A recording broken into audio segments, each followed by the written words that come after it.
welcome you back for our third and final day of Scottish Labour Party Conference 2022. Can I take this opportunity to thank you all for contributing to what has been a really fantastic conference this weekend. I think your participation and your engagement in the debate sessions has shown the richness and the passion and the enthusiasm of our members to deliver the change that we all want to see. Can I ask Jenny Young, Chairperson of the Conference Arrangements Committee, to make our third and final report to conference?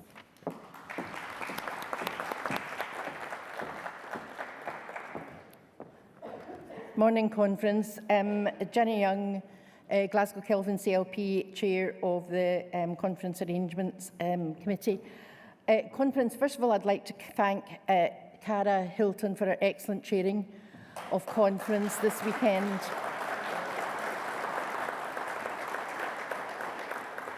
And for all the staff and volunteers who have made Conference such a success.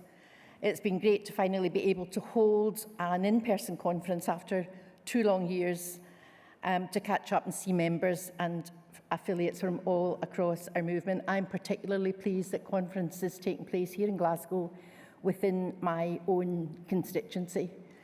And while we're giving thanks, can I thank Davina Rankin and Craig Anderson, the other members of the CAC, for their input and support throughout this. Can I also thank James and the staff at Bath Street, but particularly can I thank Craig Piggott for his amazing support throughout and before this conference. He's been a star.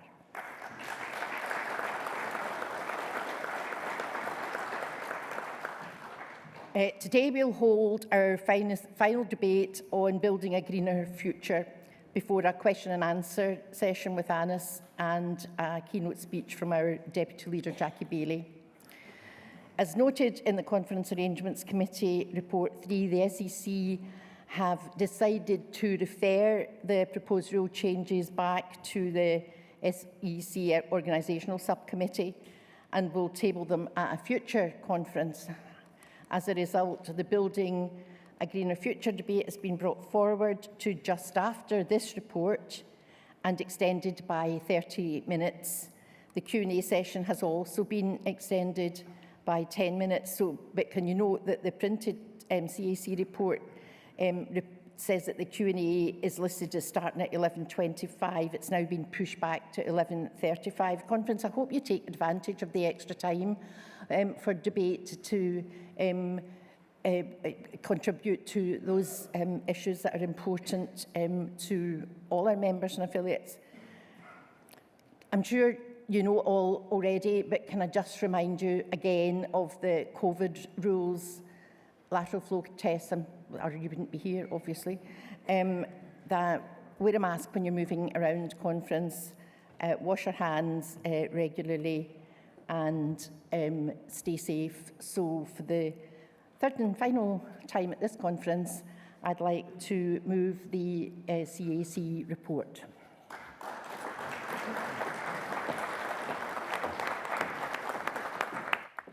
Thanks, Jenny. Can I ask Conference to accept the report? Agreed. Thank you. Conference, our debate session this morning is on building a greener future. Before we begin our final debate session, can I give a heartfelt thanks not only to our CLPs, our trade unions and affiliates for bringing those motions to Conference, but also to our delegates, to all of you for moving, seconding and speaking to the motions. Copies of all the motions to be debated are detailed in the delegates' report, and they can be found in Appendix 1 of CAC Report 3. Delegates, there's a bit here about ballot packs, but I don't think ballot packs are needed, so I'm not going to bother with that. During this morning's debates, Conference will consider the following motions. Composite Motion 1 on Transport Railways, submitted by ASLEF, Edinburgh Northern and Leith and the TSSA. Motion 1 on Energy Community Owned, submitted by Inverness and Nairn CLP. Motion 2 on Transport Clyde Metro, submitted by Glasgow Annisland CLP. Motion 3 on Energy Offshore Wind, submitted by Community. I'll call each motion one after the other during the debate and invite speakers once all the motions have been moved and seconded. And obviously, as always, speakers are welcome to speak on any of the motions moved during the debate session. A reminder of times again. Each delegate moving a motion has got 5 minutes, seconders have got 3 minutes, and all delegates speaking in the debate have got 4 minutes. And hopefully we've got a good opportunity to get as many people in to speak as possible. So that's good to hear. Conference can I now welcome Colin Smith, MSP, Shadow Cabinet Secretary for Economic Development and Rural Affairs, and for Net Zero, Energy and Transport. That's a very long job title, Colin, isn't it? To open the Building a Green Future debate. Colin.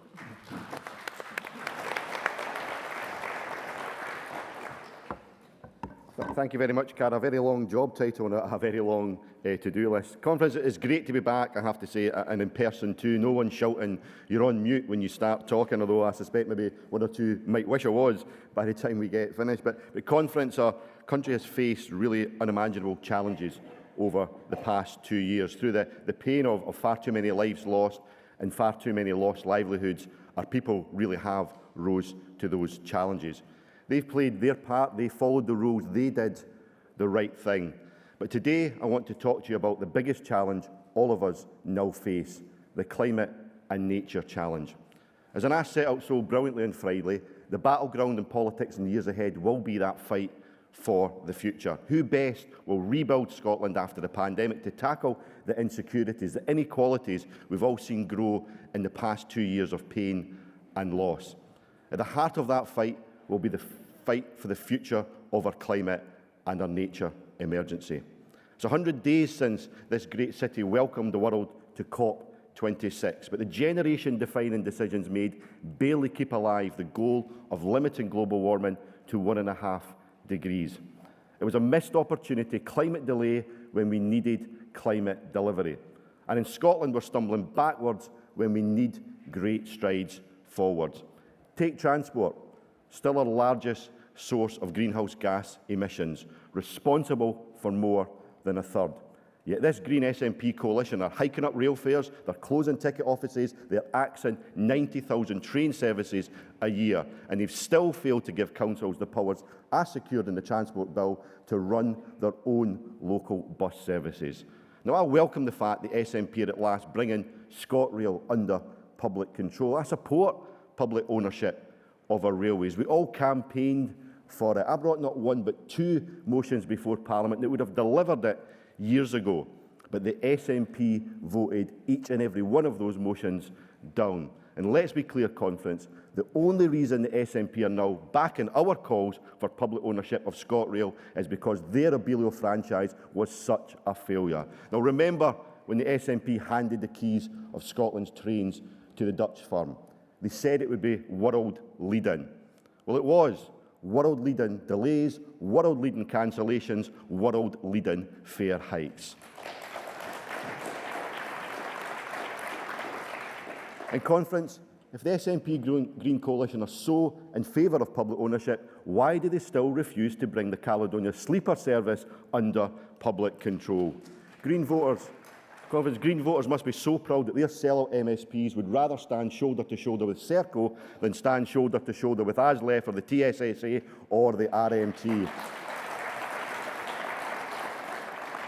In Conference, it may no longer be our ScotRail trains the SNP are franchising to big overseas-owned business, but it is now Scotland's shores. Just weeks after they sank plans for a publicly owned Scottish energy firm, the SNP have leased Scotland's seabeds entirely to private overseas-owned firms. They've sold Scotland's energy on the cheap to big multinationals with questionable human rights records. Instead of investing in building Scotland's future, the SNP want to invest in padding shareholders' payouts abroad. So although Scotland will get none of the billions of the profits and a pitiful amount of rent, every single penny the Scottish Government does receive should be ring-fenced for a Scottish renewables fund to invest in Scottish ports, invest in Scottish skills, invest in Scottish factories to create those supply chain jobs here in Scotland. The SNP don't just want to offshore Scotland's wind, they want to offshore the profits for it. But Conference, we cannot let them also offshore Scotland's jobs too. The SNP's vision is of a Scotland where we can't make ferries and they don't make turbines. Scottish Labour's vision is of a greener, jobs-led future for Scotland. Because, conference, for as long as I'm our party spokesperson on net zero and energy, Scottish Labour will never turn its back on Scotland's energy workers. Our oil and gas workers aren't climate criminals who should be punished. They're ordinary workers toiling in trying conditions, meeting Scotland's energy needs with the skills that we need for Scotland's future. And they're right not to trust this government with their futures. We all remember Alex Salmond promising Scotland would be the Saudi Arabia of renewables. A decade on from that SNP pledge of 130,000 green jobs by 2020, they've delivered less than a sixth, and it's fallen. Conference, Scotland needs to stop talking about a just transition and start delivering a just transition. Now, I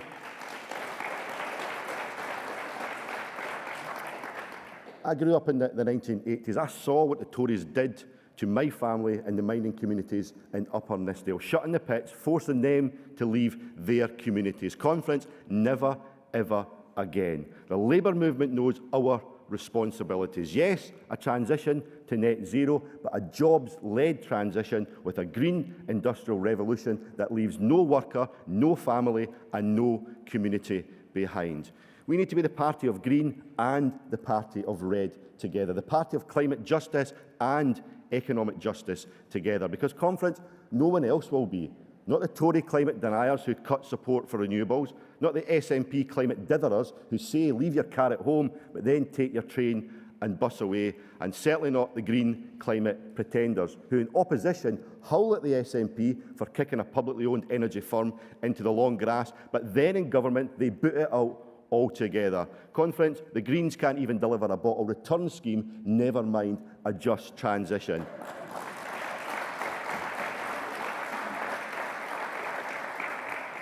That's why the Labour movement must step up to the mark, to set out our vision for a greener future where we deliver a transition to net zero led by good, secure, unionised jobs for our people. A greener future where there's clean air and green spaces from everyone, everywhere in Scotland. A greener future where there are warm, affordable homes for all, wherever you live, and where we end the scandal of fuel poverty. A greener future where our agricultural support system rewards ethical farming and embeds nature-friendly farming. A greener future where public and cooperative models of ownership are at the heart of delivering affordable energy and bus and rail services that get you to where you need to be and they don't cost the earth. Conference, that greener future can only be delivered by this Labour movement. So let's get on and do it. Thank you.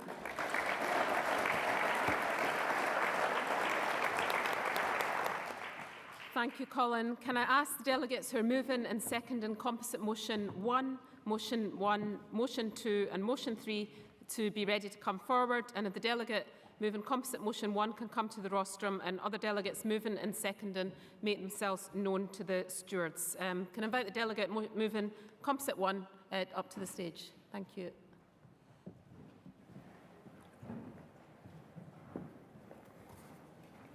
Good morning, Conference. John McHugh from Asleff, pleased to be moving composite motion number 1 on Scotland's railways. Conference, we're sadly living through times of overlapping crisis. Just as we hope to be seeing the beginning of the end of the COVID pandemic, we're tragically seeing the Russian invading Ukraine and war breaking out in Europe once again. But whilst the world's attention is rightly focused on these tragic disasters, we cannot afford to neglect one of the longest and potentially dangerous problems of our time, and that is climate change. Conference, we know the pandemic has a huge financial implications for working people and Scotland as a whole. The cost to Scotland will be in billions of pounds, but as we learned the hard way through following the financial crisis of 2008, we cannot cut our way out of a national debt. We need to invest to grow the economy.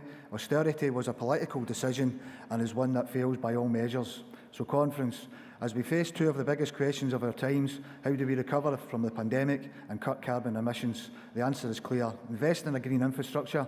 Now is not the time to cut. Now is the time to rebuild. We know that the railway has received huge financial subsidies over the last few years as COVID hit passenger numbers significantly.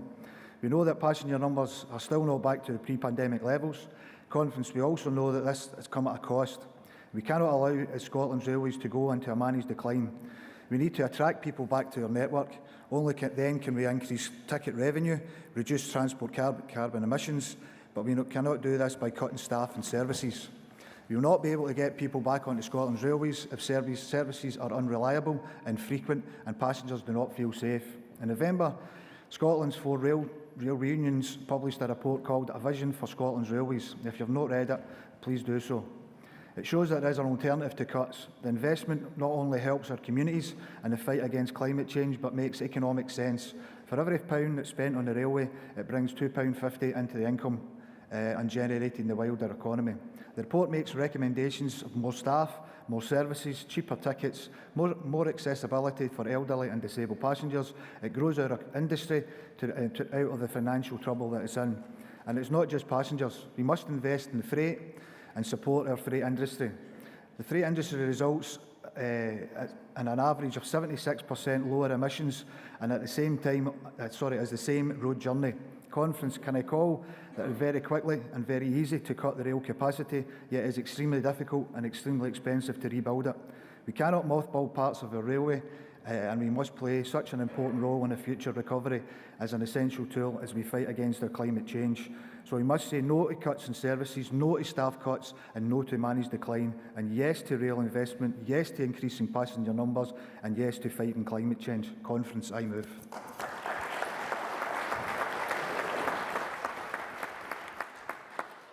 Can I invite the delegate seconding composite 1 to come to the rostrum, please?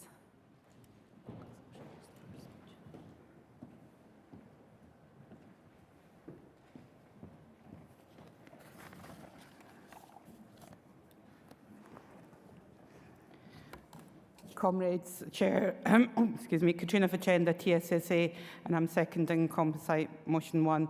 Comrades, this is about people, not profit. We know that cuts are making public transport less safe for users and less safe for staff. The SNP-led government just won't wake up to the consequences of cutting services and ticket office closures. What we're looking at, as far as cuts is concerned, is ScotRail cutting 300 services a day, Network Rail planning to cut about 2,500 staff across the UK, many of whom will be in Scotland. British Transport Police D Division, that's the Scottish division, members cut by 25%. All of this when we have an urgent need to get more people onto public transport to reduce car journeys so we can reach our net zero targets. And we know that women's access to public transport is being threatened by cuts, which will not only worsen as more ticket offices close, but that means that many women are actually excluded from the jobs that they want to do because they don't have safe access to the public transport they need to get to and from work. And we know how many women feel when using public transport. They're exposed to physical aggression, sexual harassment. Now, the new Minister for Transport has recognised this and she's committed to a consultation on women's safety on trains. It's welcome, but looking at past performance, it's hard to imagine that from the Scottish Government that this will be anything more than another exercise of fine words and no action. Now, we know you can't improve women's safety when you don't invest in services. So we don't have to wait for the results of this consultation. What we can do right now is bin the proposed ticket office closures and opening hour reductions, drop the proposed service cuts and increase staffing in train stations across Scotland. We need to stop subsidising the private companies and invest in our publicly owned services. And year after year, our comrades in the transport unions have spoken out about rising incidents of violence for transport workers, and the pandemic's really dramatically worsened that. A staff survey by our comrades in the RMT showed 3 out of 5 transport workers have been verbally abused or physically attacked since the start of the pandemic, and things are getting worse. And the majority of those workers were working alone when they were subjected to that aggression. Our own sister in the TSSA, Belly Mujinga, died from COVID after being coughed and spat on when she was working in Victoria Station. We're still waiting for justice for Belly and her family, and that's an absolute disgrace.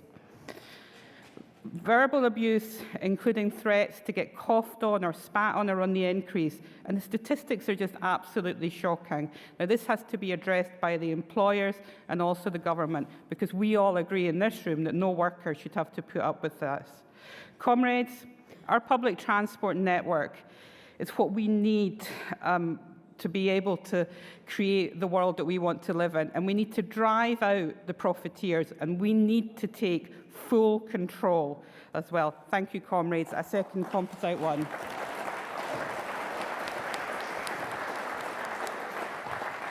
Thanks, Katrina. Can I invite the delegate moving motion 1 to come to the rostrum, please?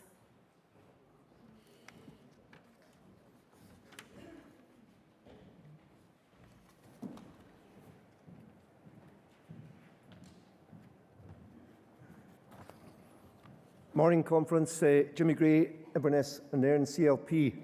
Moving motion number 1.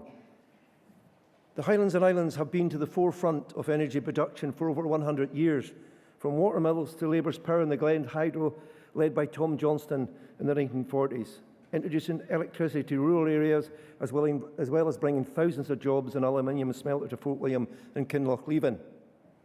Nuclear energy began in the 1950s and at its peak it employed 4,000 people. Starting from scratch, we led the world in research, development and production of electricity from nuclear energy until Maggie Thatcher came along and stopped the investment in the fast breeder programme. We now import electricity and technology from France's nuclear industry. Oil and gas came in the 1970s, and again, starting from scratch in the UK, in the Highlands we built construction yards and trained highly skilled workforce, employing at its peak 25,000 in the Highlands and Islands alone. As we run down our oil and gas production, we import gas and oil and electricity from Norway. Today, the same region has some of the best wind, wave, tidal and hydro resources in Europe. We have all the knowledge, expertise and some of the best facilities in Europe, having designed, constructed, installed and operated some of the largest and most sophisticated offshore structures in the world. Yet, presently we import the structures, the turbines and the blades, while we employ less than 1,000 people in the Highlands. In an industry described by the SNP as having the potential to turn the Highlands and Islands into the Saudi Arabia of the North, the Highlands and Islands were the Saudi Arabia of the North. Under the SNP, we become an industrial desert. Instead, the SNP have sold off the rights to develop and produce electricity from our offshore wind for a meagre 700 million. This is a resource which has the potential to be worth 5 billion a year. They sold it in total for 700 million. A resource which, properly managed, could have created as many jobs as the oil industry, driven forward not only the economy of the Highlands Islands, but the economy and the industrial base of much of Scotland. To rub salt in the wounds, not only have we wasted a golden opportunity for employment and economic well-being, we do so while paying the highest cost for energy of anywhere in the United Kingdom. The area that produces the most from renewables pays the highest cost. We've got some of the highest costs not only in the UK, but in the whole anywhere in Europe. There's unacceptable numbers of households in the Highlands experiencing extreme fuel poverty and fewer employed than any previous energy source that we've had in the last 100 years. Inverness and Nairn CLP calls for the creation of the North of Scotland Energy Company to be established as a pilot in creating and dispersing energy for people and businesses. This will be based on Tom Johnston's North of Scotland Hydroelectric Board and the highly successful Western Isles Community Initiative, which Colin MacDonald, who's seconding this one, will speak further on. It can increase renewable production using wind, wave, tidal and hydro, provide affordable energy for people and businesses in the Highlands and Islands, as well as the rest of the UK, ensure local community benefits from investment, from local jobs to infrastructure, and the benefits are considerable for the whole area. Any civilised country should have the means in place to ensure that its citizens have access to safe, secure, affordable and sustainable energy. Regrettably, as we begin the year 2022, the UK has no means of complying with the 4 basic tests of a civilised country. For as long as we're totally dependent on private companies to deliver our energy needs, these 4 basic tests cannot be met. They just can't be met. Any successful forward-looking country, and you look the whole way across Europe, have recognised the strategic importance of energy. It's absolutely critical. And they've maintained greater public control over this vital resource to ensure their citizens and businesses have access to and can benefit from this basic essential. Most have managed this through energy companies being owned and run by the state. Over the last 100 years, the longer the UK has enjoyed, and longer, massive benefits from access to all forms of energy. We've had massive coal reserves, massive oil and gas reserves, and this has enabled us to have a balanced energy policy through nuclear, hydro, wind and tidal. This has enabled a balanced energy right across a variety of sources, and we can adjust our needs to meet right across the whole grid system for the UK. For much of this period, we're also able to meet the 4 basic demands with the state-owned and managed companies, and that was until the arrival of our good Paul Maggie Thatcher and our privatisation of the key source of it, such as energy. Now, with the added burden of the rundown of our natural resources, of oil, gas and coal, this overall strategy relying solely on private industry has made it impossible to deliver on the 4 basic fundamental tests. And we're failing on at least 2 of them, affordability and sustainability. We know all too well that we need to move away from carbon-based fuels, which is causing such a problem for our planet. This, added to the reality of the essential and basic needs to ensure a supply of energy across the UK, has meant there's absolutely no way that the market alone can deliver. One of the many challenges going forward will be the requirement to balance our energy needs. It's without coal, without oil, without gas, and we need to do that with renewable energy. We also need to manage more reliance on imported energy through the interconnector from mainland Europe. Ironically, we're actually importing oil and gas while we run down our domestic production. We're also more reliant on the importation of nuclear-produced electricity from France while we run down our nuclear production in the UK. All these competing pressures and political choices, along with the lack of an overall plan to successfully manage an integrated balanced energy policy through a transition away from carbon, will be added to the complexity of energy production and supply. But none will detract from the need to meet the 4 basic tests for a civilised society: safe, secure, affordable and sustainable energy. This will be made much more achievable through greater public participation and ownership, through community and local authority-owned schemes. Please support the motion.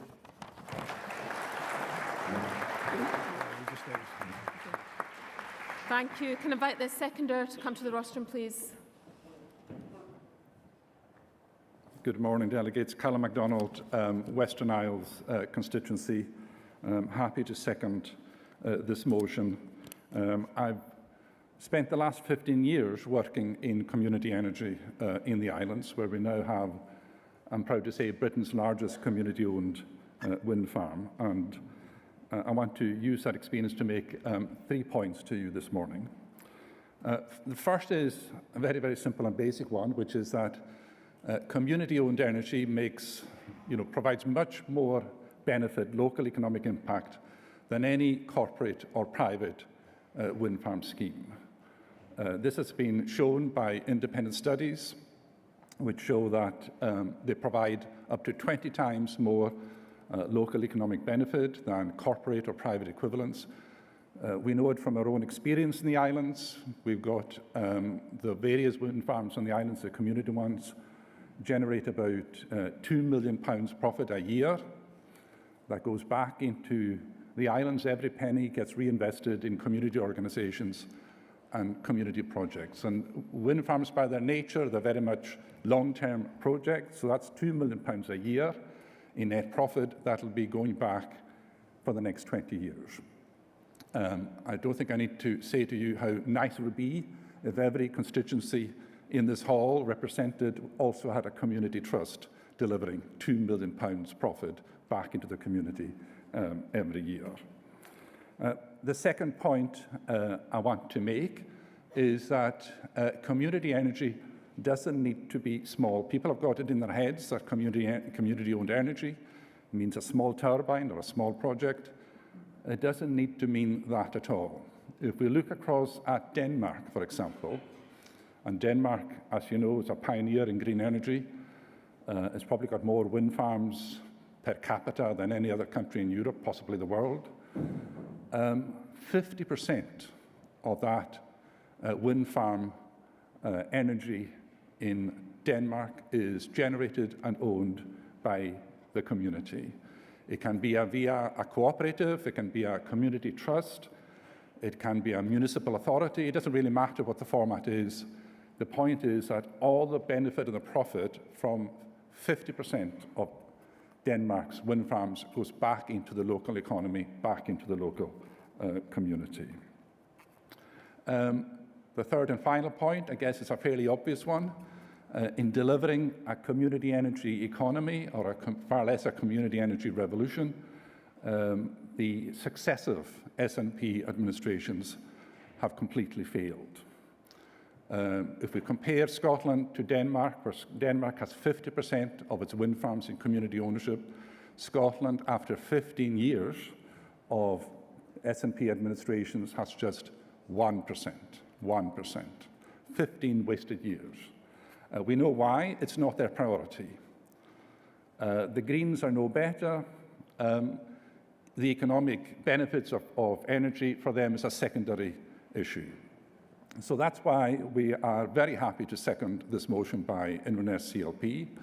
It requires a Labour government to take the energy revolution and make it not just a green revolution, but also a genuine economic revolution, delivering jobs and incomes into every constituency and every corner of the country. I'm happy to second the motion.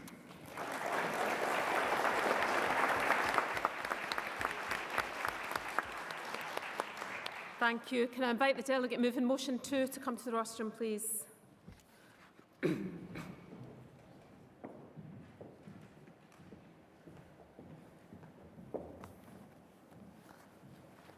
Conference, Ross MacArthur, Glasgow Anniesland CLP. First time speaker at conference, so forgive me.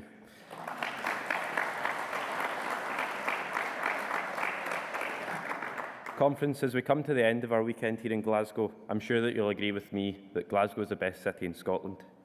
Some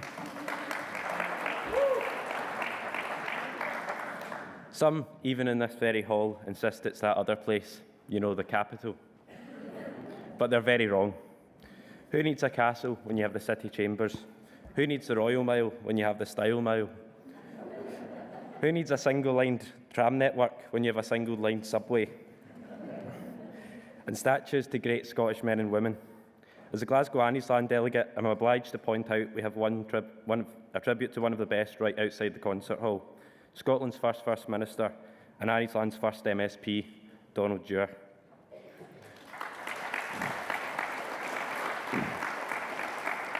But conference, city rivalry aside, there is one thing that I and every right-thinking Labour Glaswegian has to admit Edinburgh has over us.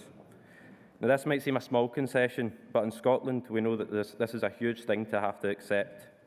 Conference, Edinburgh has Lothian buses. It has a bus network owned, run and operated for and by the people it serves, not the people who want to profit off of it. Because of that, and the tram network, if we're being generous, Edinburgh is a joined-up city. You can use public transport to get from the airport to the city centre in just 30 minutes. Glasgow doesn't have that. We could have had that, in fact. I'm told the last Scottish Labour government proposed it at the time. However, I was only wee, so I wouldn't know. It was called the Glasgow Airport Rail Link, but it was shelved in 2009, and even now, 15 years later, there is no quick link between the plane, bus and train in Glasgow. So when the SNP government announced the Clyde Metro in January of this year, you would think that that was a cause for celebration. But when that announcement was then followed in February by the Transport Minister telling us that it may take 35 years to set up, our parties, much like ScotRail services, were cancelled suddenly.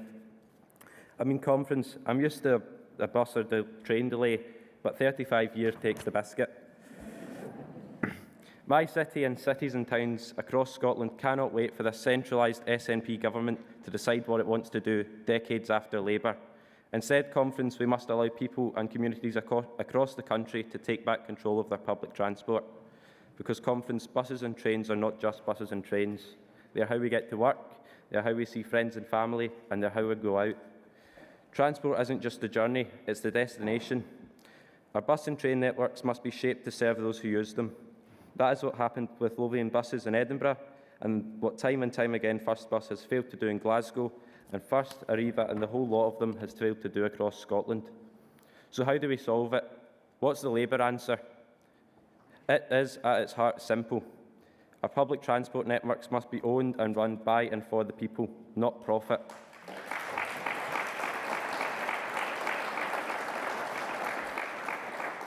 Our local authorities must come together to create local integrated transport networks that let people get easily, quickly and cheaply to work, to family or wherever they want to go.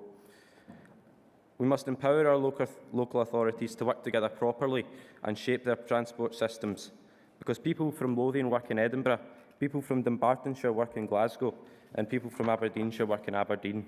And of course, people from our cities go out and work in our towns and villages too. Conference, just as our solidarity doesn't stop at our borders, nor do our journeys. In London, they have Transport for London, one single network for all public transport in the city, overground, underground, or indeed wombling free. In London, they have London has such an integrated transport system that it's actually quicker and cheaper to grab a bus or take the tube than it is to drive in the city. Because remember, it is crucial in the fight against the climate crisis that we encourage more people to use public transport, and having a public transport system that is fast, cheap, safe and easy to use is key to that. But that's London. In Glasgow, SPT has had its powers stripped away by the SNP because that is what they do. But Lothian buses is a common endeavour between Edinburgh City, West Lothian and East Lothian councils, because they know, we know, Conference, that we can achieve much more together than we can alone. We must empower local government to work together to create transport authorities like TfL, to let our councils and communities get our public transport systems back on track, whether that's direct ownership by councils or a cooperative solution, because that's what drives our economy. That improves people's lives, and perhaps most importantly, Conference, that will finally mean that Edinburgh no longer has something which Glasgow and the rest of Scotland desperately needs. Conference, I move. Thank you.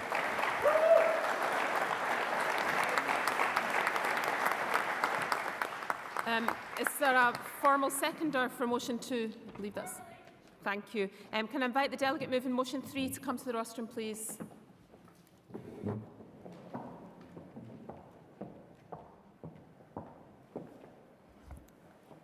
Morning, Conference. Conference, John Paul McHugh, Community Union, moving motion 3, energy and offshore wind. Conference, if we are serious about a green future, we need to get serious about steel. We know for the fact we need more steel than ever in the years to come. And if we fail to produce it here, then we need to rely on cheap imports from countries that don't play by the rules. Let's be clear, offshoring our emissions, our jobs will never work. Conference, the SNP government using 37,000 tonnes of steel from China, Poland and Spain for the fourth crossing was wrong in 2012, and it remains as wrong today.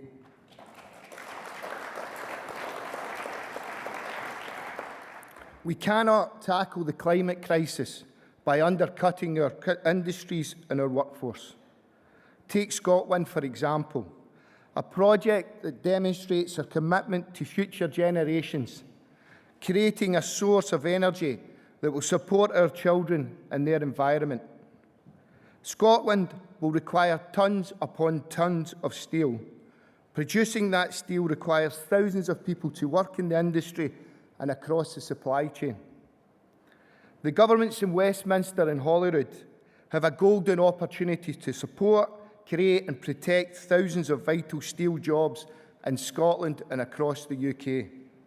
But instead, they are choosing to export emissions and our jobs overseas. The Tories and the SNP are pulling the brakes on our steelmakers and at the same time opening up the VIP lane for countries that don't play by our rules when it comes to human rights, workers' rights and environmental protections. The First Minister says that ScotWind will deliver high-quality jobs, but she doesn't say where the jobs will be created. The SNP continue to follow the Tories down this dangerous road. If the SNP continue to follow the Tories down this dangerous road, we know those vital jobs will not be created here in Scotland or across the UK. So before they drive our industry down a ditch, I suggest the SNP step away from the vehicle, as it's time for the wheel of industry to be back in the hands of the trade union and labour movement with Anna Sarwar at the wheel.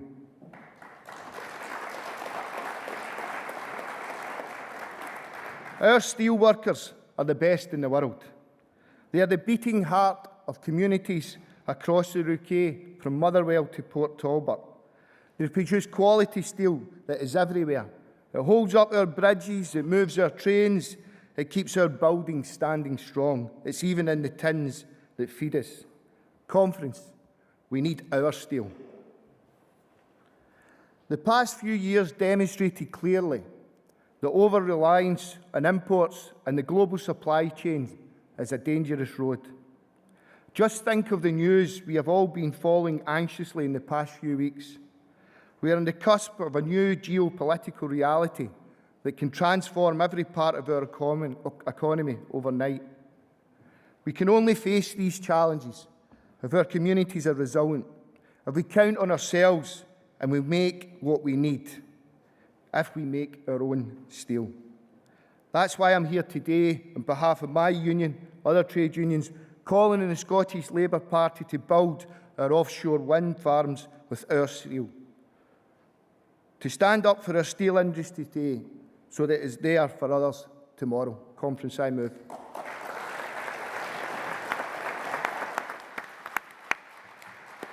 Thanks. Can the seconder come to the rostrum, please?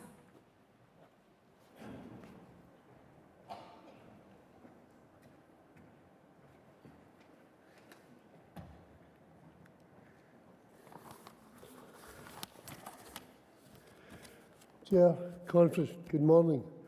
I'm John Dolan from the GMB. I'm proud to be in the GMB, seconding motion 3. The manufacturing sector across Scotland in all areas has been repeatedly let down by the SNP government in Edinburgh and the Tory government in London. Both represent a legacy of failure. A failure to form a coherent strategy that builds manufacturing and the energy industry. A failure to deliver for the workers and communities which rely on these jobs. A failure to match the ambition and vision with Scotland's potential to build the foundation of industries and our economy. These failures represent, and I don't like this word, but I'll need to say it, Thatcherism. We know where Nicola Sturgeon learnt her politics. Off her granny. At the heart of both governments, an ideology which sees manufacturing as a thing of the past. Conference, manufacturing and energy can and must be part of Scotland's future.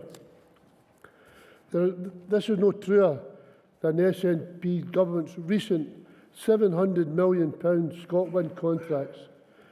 The winners of these contracts include multi-billion-pound private firms and even the public-owned Swedish energy company. Despite the previous commitment from the Scottish SNP government to create a Scottish public energy company that, like many other pledges, was scrapped. Instead, the Commonweal think tank estimates that energy could rake in profits of £3.5 to £5.5 billion every year. The SNP have sold Scotland's crown jewels. They continually claimed that our granny sold Scotland's oil. She's certainly selling Scotland's wind, and it's no hers to sell.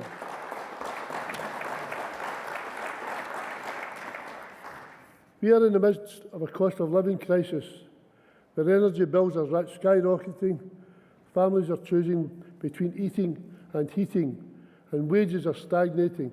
This is a national outrage, and we have to do something about it. Worse still, these firms will do what they've always done. They will offshore the jobs away from the steelworks, as my colleague just said just before me, in Motherwell, in Port Talbot, away from Bifab Yard in Fife, in Anish, and away from communities that rely on this work. The Tories have squandered the potential of Scotland's oil. Now the SNP are squandering our potential on wind. Both are committing a major disservice to those workers across Scotland and the rest of the UK. Scotland's industry and supply chains have been overlooked for too long. Our workers are the best in the world, the skills and experience to create strong and domestic supply chains to build the green industries of today and tomorrow. All that is required is a political will. Conference, we need a Labour government with ambition to meet Scotland's potential and forge the industries of tomorrow. From forging of the steel to the building of the turbines to the energy they generate, all must create jobs in Scotland and address the cost of living crisis so many face. Communities across Scotland would depend on it. Conference, I second the motion. Thank you.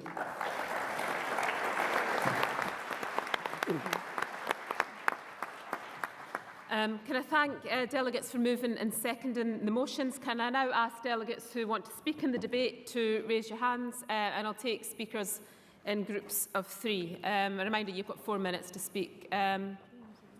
Here, lady in the red. Yeah, shaken, yeah, there, next to Stephen, yeah.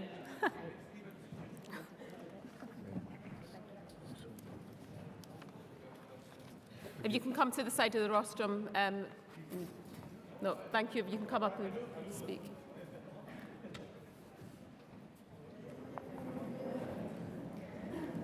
Thank you, Chair. Comrades, Aaron MacDonald, Cunningham South CLP, first-time speaker, first-time delegate, proud chair of UWS Labour Students, and comrades, even prouder vice chair of Scottish Labour Students. Yes, we're still kicking around. Comrades, before I start, it would be remiss of me not to mention that North Ayrshire lost a giant very recently, David Munn, who fought for his community tirelessly. Comrades, at the start of this conference, we debated a cost of living crisis, which focused rightly on a rise on gas and energy prices, which is forcing people in our communities and my community to choose between heating and eating. While the oil and gas companies have made billions in profits, even right now during this conference, comrades, BP and Shell have pocketed millions in profits. But friends, it doesn't have to be like this. Our windfall tax is a great starting point, but why should it be one-off? These companies can afford to pay more every single year. Comrades, the chief executive of Shell received, and let's be very, very clear, he received, because he certainly didn't earn it, £7 million in salary and bonuses last year. To quote the Foreign Secretary, friends, that is a disgrace. Let's look at how we tax these executives, their bonuses and their companies, and direct that profit into a green industrial revolution. We don't need to look far, as we've mentioned before in this conference. If you simply look down towards the coast, you'll find Joe Cullinane and our Labour administration leading the way. So let me repeat some of those key phrases and key achievements we have done. 6,000 homes fitted with solar panels to reduce energy costs for thousands of tenants. 3 council-owned solar farms and 3 wind turbines, which will create 277% of our council's energy needs, making North Ayrshire, as the leader of the UK party said yesterday, a net exporter of green energy. And in true community wealth building spirit, we're looking at how we can sell those excess to the NHS and Ayrshire College. A £500,000 Green Jobs Fund to develop the jobs of the future. A net zero region by 2030, going faster and further than both the governments. And under Joe and the leadership of our Labour groups in Strathclyde, we're coming together to create municipal ownership and fighting for it hard. This can be done right now. So while the Tories of all hues in Edinburgh and in London defend the status quo, by voting against a public energy company, by voting against a windfall tax, or in the SNP's case, no even turning up, and selling off our natural resources to energy giants who will line their own pockets, friends, Labour in North Ayrshire is making the Green New Deal happen. Now contrast that with the actions of the SNP and Tories at both local and national level. In North Ayrshire, as mentioned, we have a Tory party filled to the brim with scandal and laziness, and an SNP opposition so divided among themselves they're basically invisible. On a national level, Conference, the news isn't much better. We have a PM so corrupt he's being questioned under caution, and a Scottish Tory leader too weak to do anything about it. Nicola Sturgeon and her green enablers push rent controls into the long grass, let rats roam the streets of Glasgow, and give our shore beds to big business. Comrades, only Scottish Labour will deliver the change our country needs. That doesn't start with focus group and polls, but friends, it helps with keeping our councils red, like North Ayrshire Labour, and leading by example with socialism. Friends, that is a record of a real socialist, climate-conscious council. So, comrades, the question is not if we will act. The question is now, when will we choose to act? And the answer to that is now. Comrades, support the motions ahead of you. Let's tackle it together. Thank you.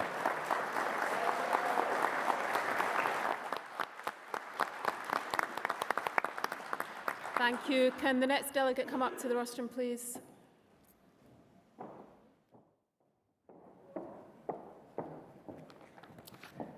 Chair, Conference, Sandra MacDonald, Aberdeen South and North Kincardine, and candidate for George Street Harbour in the City of Aberdeen.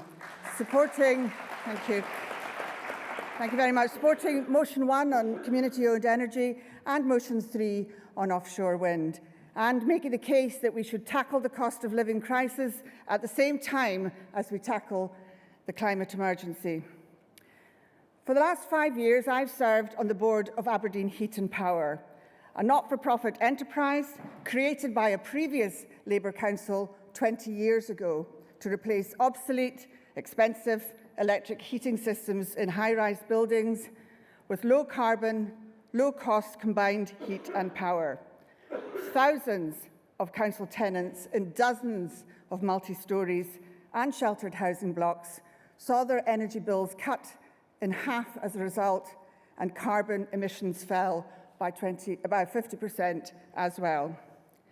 It's been a win-win over those 20 years, benefiting both tenants and the wider environment. Aberdeen Heat and Power now provides the largest combined heat and power network to people's homes in the country. There are 3 strands to how communities can benefit from our efforts to tackle the climate emergency. First, there's community ownership to create a return on investment in renewable energy projects for local people. Secondly, there's a green job strategy to ensure our people and our skills are used to roll out offshore wind and new technologies. And thirdly, and just as important, in everything we do to tackle the climate emergency, we must ensure that we protect low-income households from fuel poverty. As Jimmy Gray says earlier today, sustainability and affordability.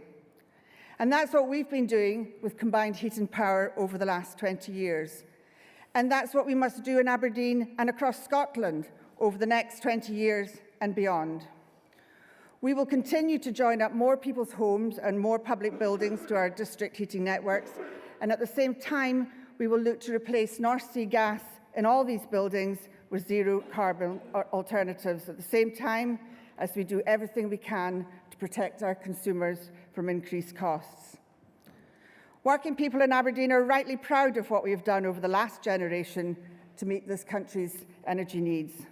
We are proud of the skills, technologies and people, and remember those workers who paid the ultimate price on Piper Alpha and elsewhere. But we know from the future for Aberdeen is leading the way in new energy technologies and net zero technologies and energy transition. The same skills, the same technologies can help us get there. Our best people, our best skills, our best technologies can drive that transition, but we also need to ensure that it's a just transition for workers and consumers alike. Redistributing wealth is what Labour is all about. More households must be protected from crippling increases in energy costs. Shareholders and energy companies should shoulder the costs of making that happen. But this is not only an issue for the next 6 months. This is an issue for the next generation. So yes, we need to get the policies right in the short term, but we also need to get the policies right in the long term. And that means tackling the climate crisis in a way that increases community benefits, creates skilled jobs, and protects consumers from fuel poverty. Conference, please support.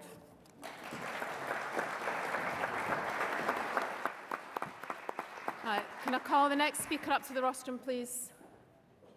Guy on the left-hand side. Well, as you said, there's plenty of time to take people in, isn't there? Guy on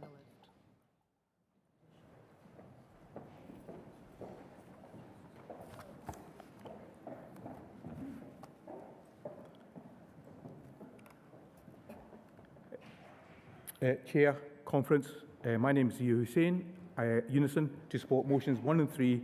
I'm a first-time delegate and a first-time speaker.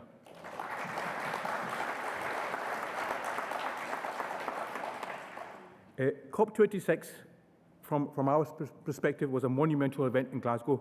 The biggest challenge to our planet, our city, our country, is climate change. The SNP have always talked about climate change, but the reality is the last 10 years have seen a cut to SEPA's budget. The impact of that is we have increased fly tipping. We have less analysis taken out from the water. We have less people monitoring the environment. Question for Conference here is, please back Scottish Labour to invest in the environment, and please support motion 1 and 3. Thank you.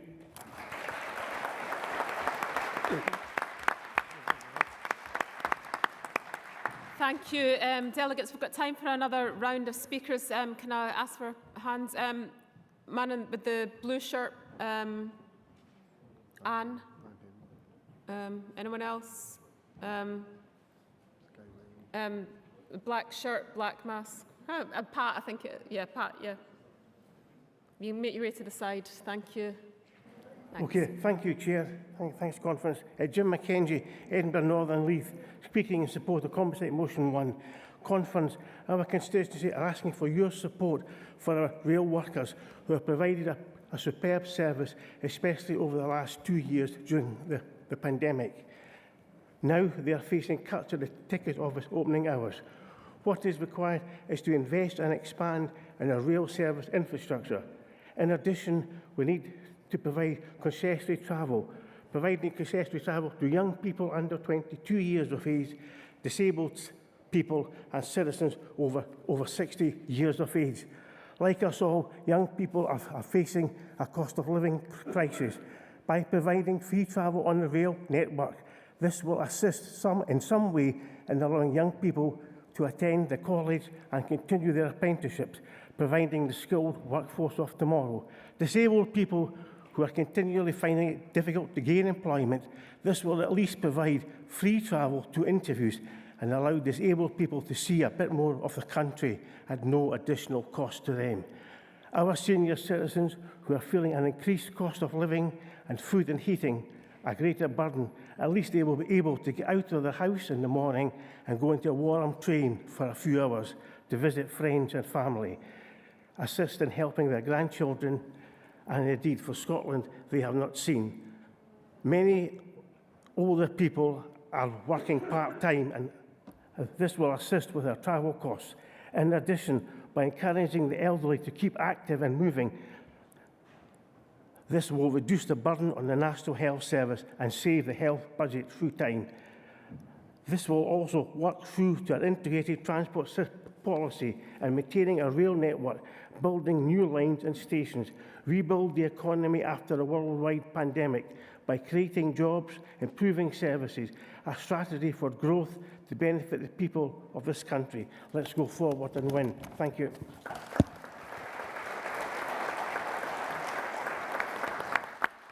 Thank you. Can the next delegate make the way up to the rostrum, please?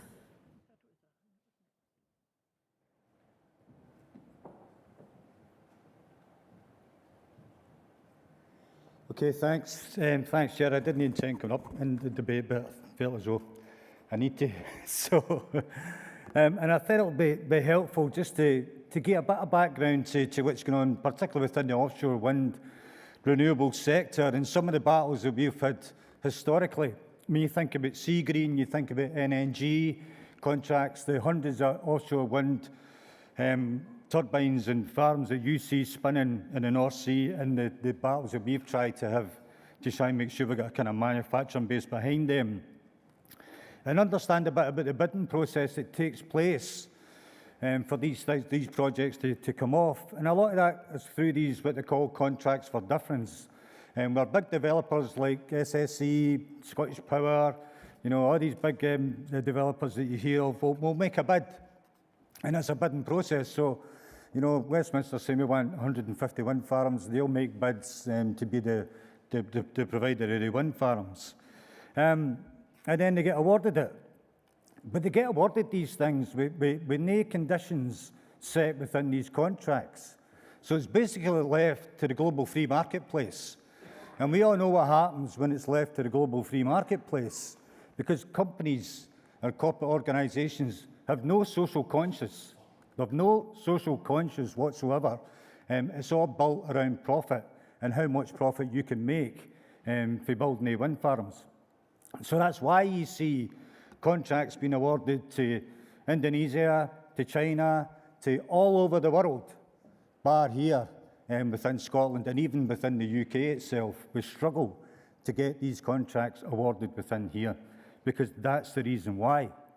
And we need things built in within these CFDs, these contracts for difference, to ensure that you cannot be awarded 150 wind farms off the shores of Scotland without a percentage or that work to be manufactured here within Scotland. Now, I've no doubt that the bifab yards that are now under Harlan Wolff wouldn't exist today if it wasn't for the workforce in bifab. They just wouldn't exist today if it wasn't for the workforce in bifab. And I want to take my hat off to them and to the GMB and Unite who worked together to try and make sure that we did everything we can to try and protect those yards. Now, we ended up with Harlan and Wolff, and I hope that that turns out to be some sort of success story. But we had to fight tooth and nail to get 7 jackets into those yards, 7 jackets out of 150. So we're getting crumbs for the renewables. We're getting crumbs for that renewables contracts, absolute crumbs for it, and we need to do something about it. We've seen CS Wind doing it at Macrahanish, that only 3-4 years ago was employing 200 people in a rural community. 200 people. The only UK wind tower manufacturer in the whole of the UK. The only one employing 200 people. That's the ones that you see up above the ground. They were the only people that was manufacturing, 200 people. Koreans come in, took our CS Wind, and then tried to asset strip the whole place. We had to interim interdicts, but owned by the council, to stop them asset stripping. It's now been into liquidation. We don't employ anybody there. So so when we talk about just transitions and green jobs, it's why there's that doubt that's there within workforce about how that's going to happen. And then you look at Scotland. And Scotland can be a fantastic opportunity. It could create tens of thousands of jobs, but it could be created in Indonesia, in China, and everywhere else, bar here.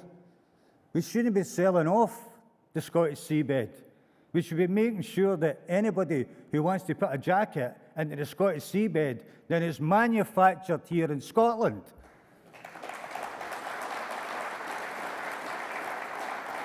So, conference, I hope it gives you a wee bit of backdrop into what's actually going on right now, and I support the motions that's gone through. So, thanks, Chair.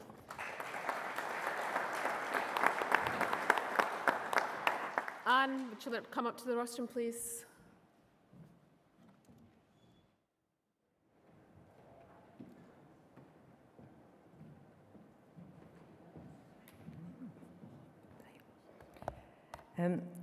Good morning, Conference. Anne Henderson. I'm a member of East Lothian CLP and an outgoing member of the Scottish Executive Committee and the Scottish Labour Women's Committee. I wanted to just say a couple of things because I think we forget even ourselves sometimes our own movement and the work that's been put in particular by women in the movement to develop some of our policies.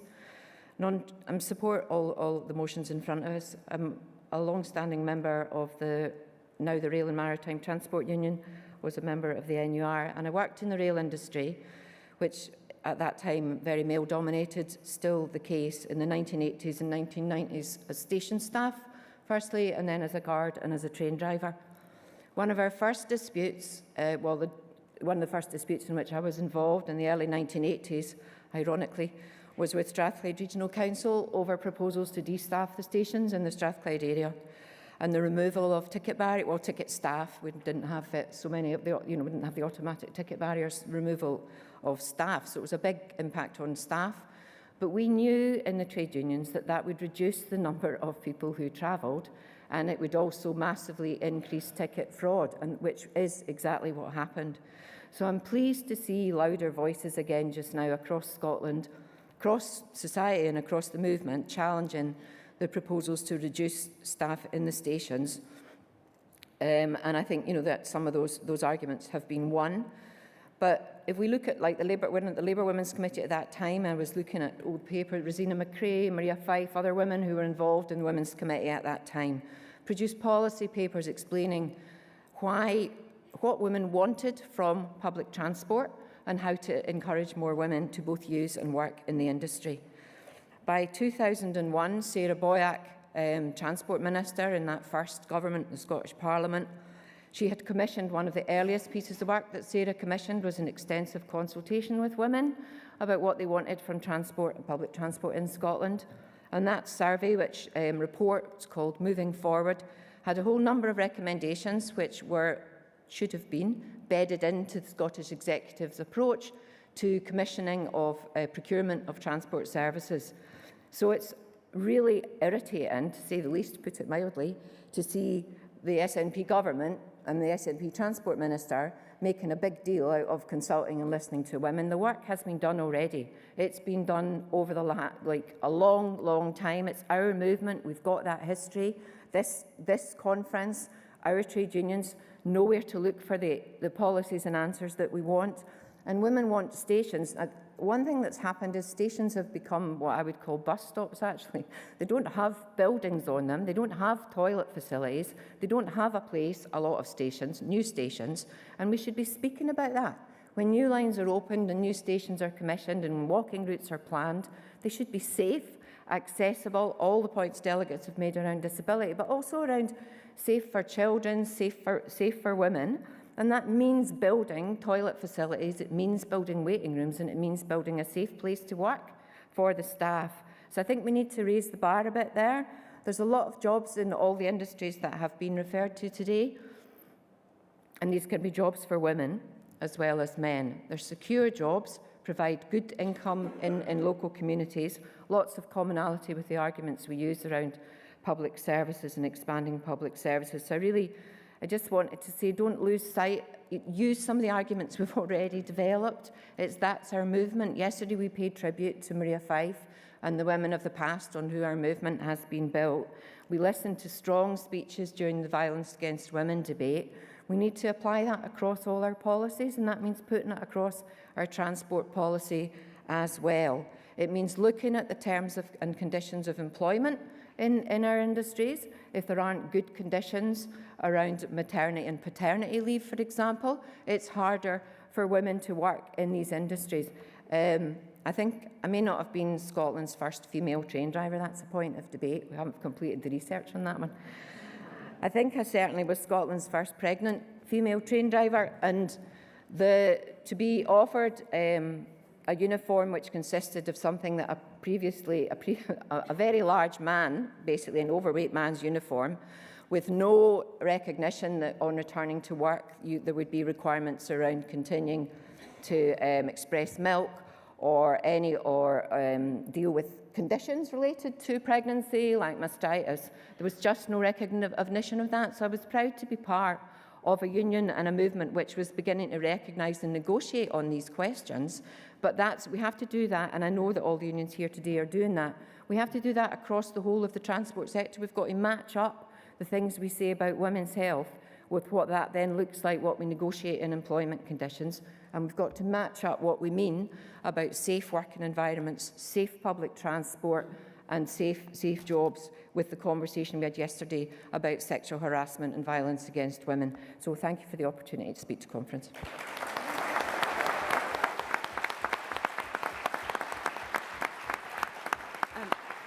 Delegates, we've got, I can squeeze in another 3 speakers so long as everyone sticks to their time. Can I get an indication of who would like to speak, please?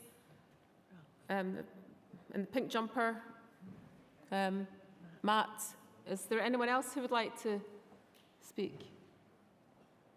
No, it's your final opportunity? No, go on. No, that's it. Ralph, if you want to come up to the rostrum, please.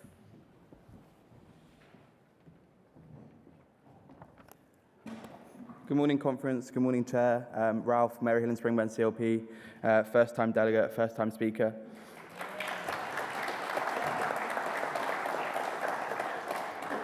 Forgive me because I'm a little bit nervous, but I arrived in Glasgow 2 years ago to study in the midst of a backdrop of a pandemic.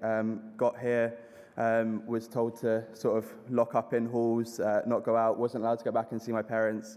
And it was only the Scottish Labour Party that was consistently standing up for students and standing up for our rights throughout that period, which is why I'm standing here today and why I'm continuing to be a member of the Labour Party in Scotland.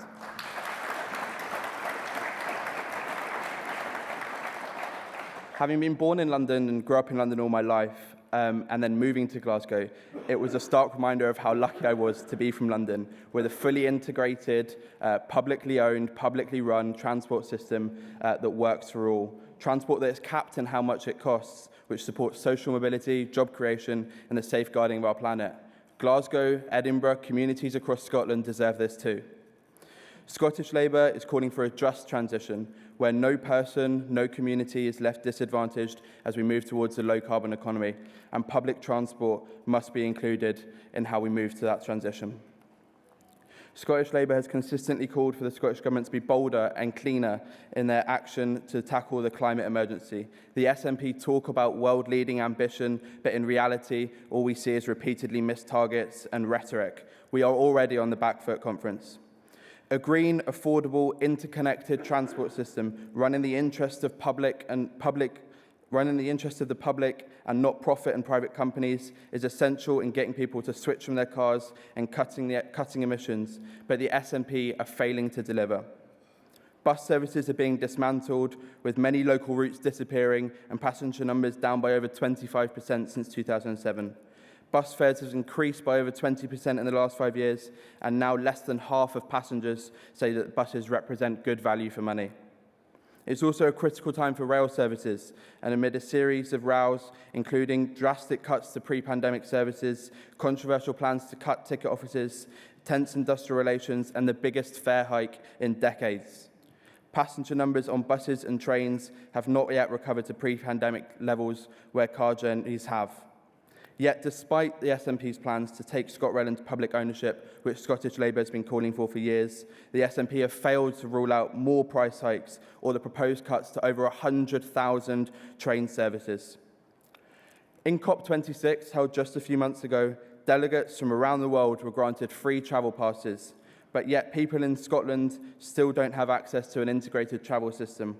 9 years on from when Nicola Sturgeon promised a Scotland-wide travel card in 2012.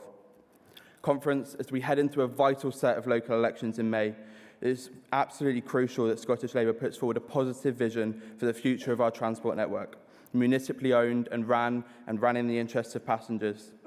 Scotland deserves better, Glasgow deserves better, and we all deserve better than a failing and unambitious SNP administration who will sit idly by. Thank you.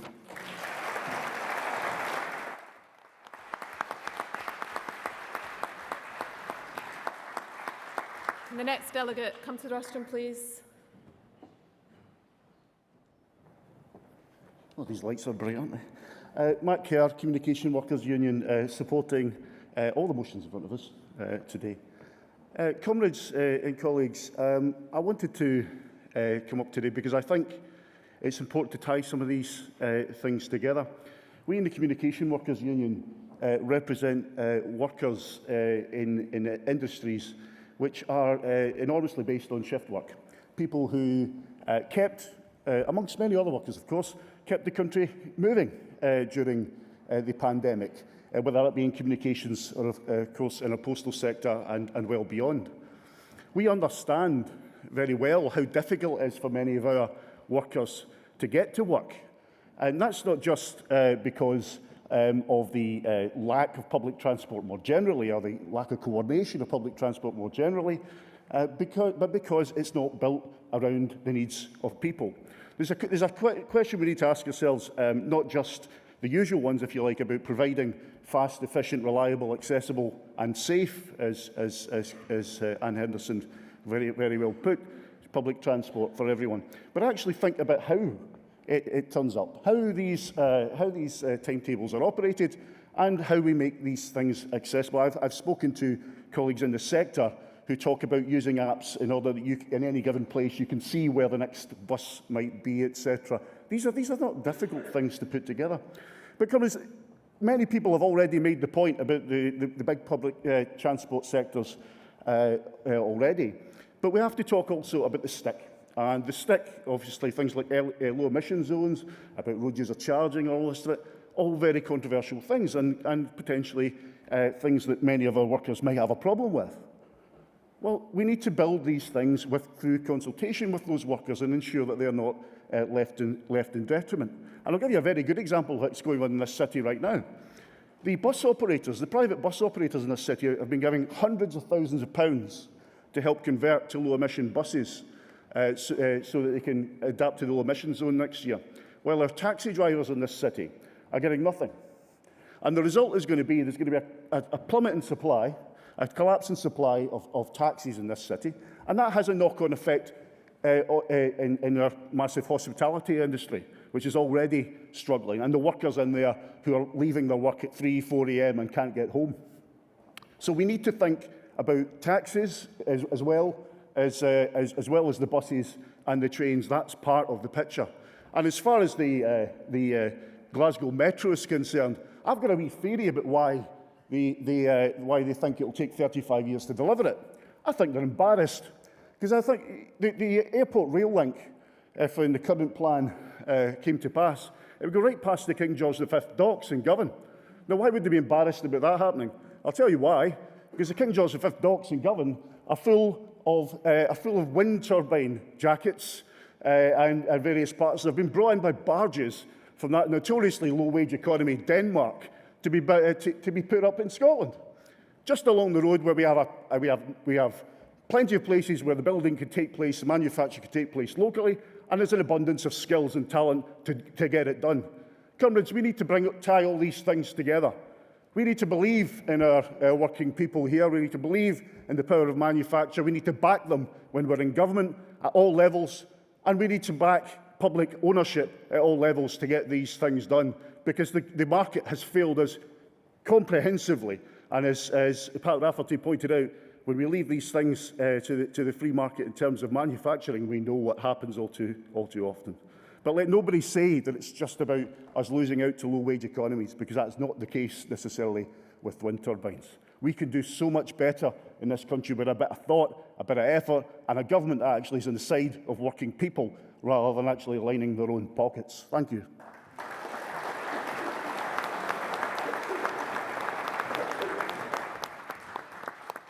Thank you. Can I now ask Councillor Eva Murray to close the debate?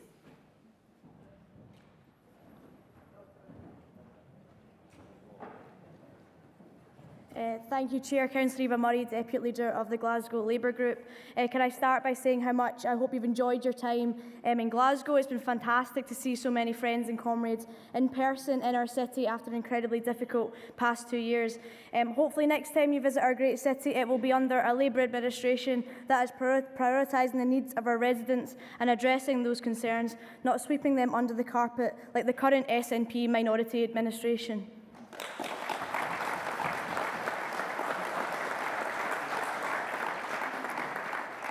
Conference, our transport spokesperson Neil Bibby cannot be here today to close the debate.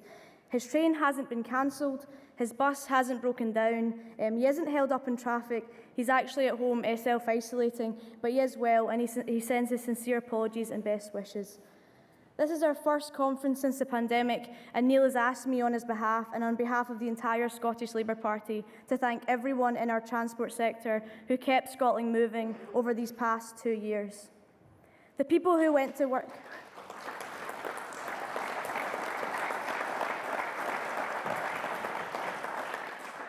The people who went to work when the rest of us had to stay at home, the people who put their own health at risk to keep Scotland going, we owe you a debt of gratitude, and today we thank you again for all you have done.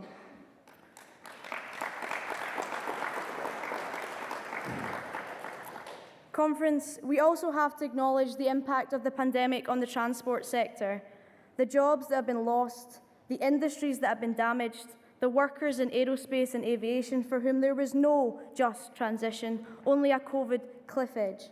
They deserved better. They deserved a government that was on their side, not to be cast aside in a crisis.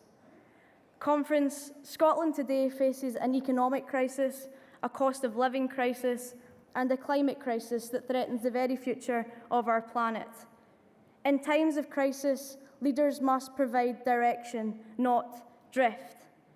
And yet, when it comes to transport, all the SNP offer is drift, decline, and broken promises.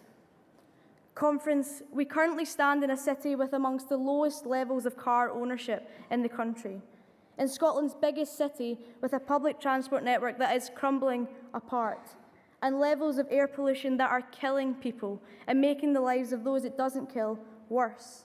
It is a public health crisis as much as it is a climate crisis. But what are the solutions that the SNP offer? Where is the vision? Integrated ticketing, but only if you're lucky enough to attend COP26.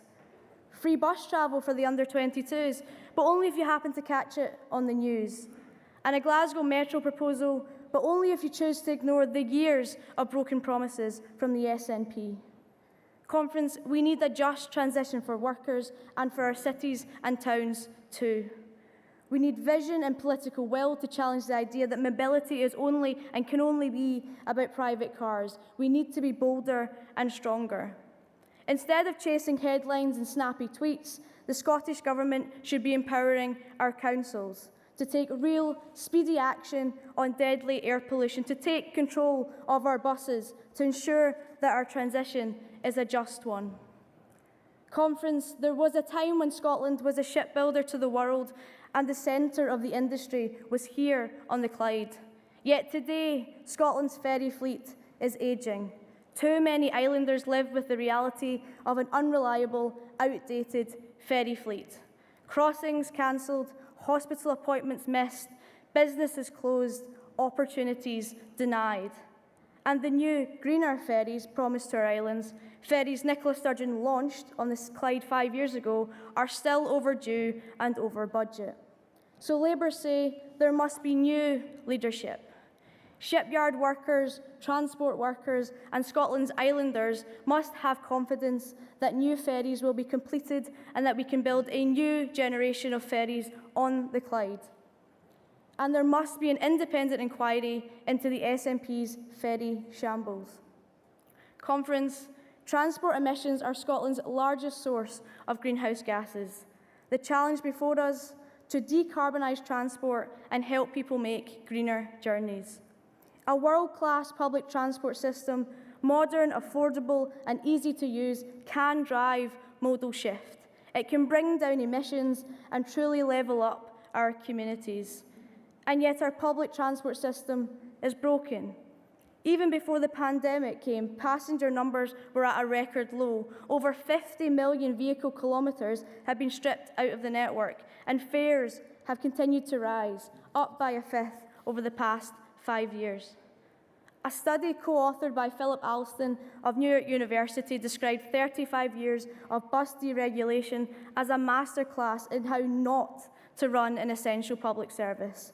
Philip Alston was the same UN rapporteur who called out the cruelty of Tory welfare reforms. He warned that inadequate bus markets were shutting people out of education, employment and public services, to the extent that they could not realise their human rights. Scotland's broken bus market has got to go. It isn't working for passengers, It isn't working for the most excluded communities, and it isn't working for the hospitality workers who need a night bus to get home safely.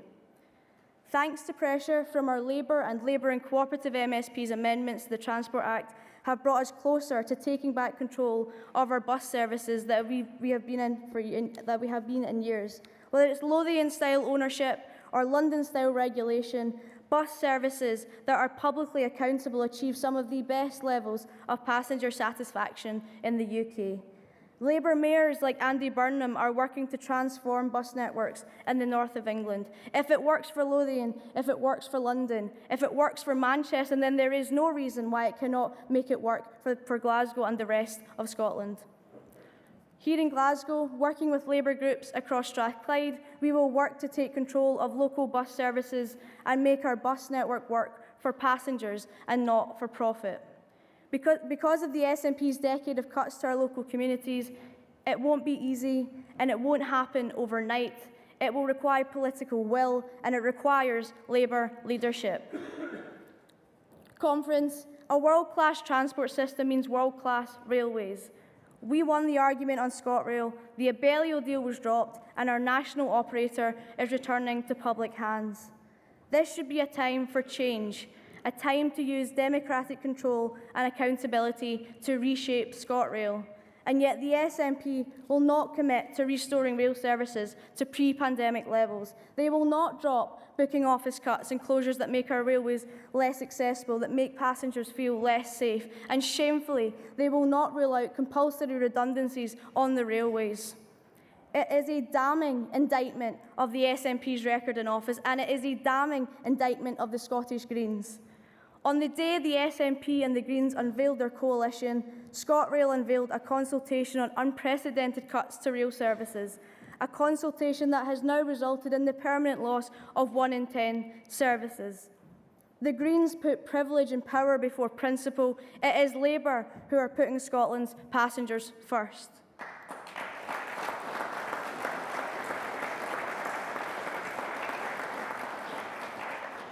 Scottish Labour must stand united today for a better ScotRail that is fully staffed, a better ScotRail with simpler, affordable ticketing, and a better ScotRail that rests on the foundation of our strong industrial relations. Conference, under Anas Sarwar, Scottish Labour is showing that we are Scotland's alternative. We have the solutions to crises the country faces now, and we have the ambition to build a better, greener future together. Our movement led the campaign for public ownership of ScotRail. Our movement led the fight to empower councils to take control of their bus networks. Now we are leading the way for a better, greener Scotland. And if we stay strong and stand together, then that is a fight we will win. Thank you.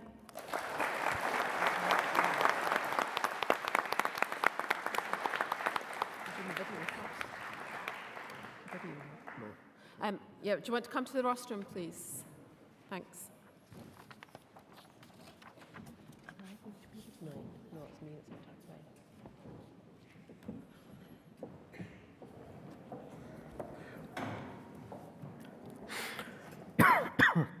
Conference.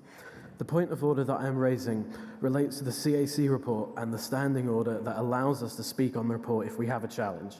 Specifically, delegates may speak to the floor for up to 1 minute on the Conference Arrangements Committee report prior to a vote being taken.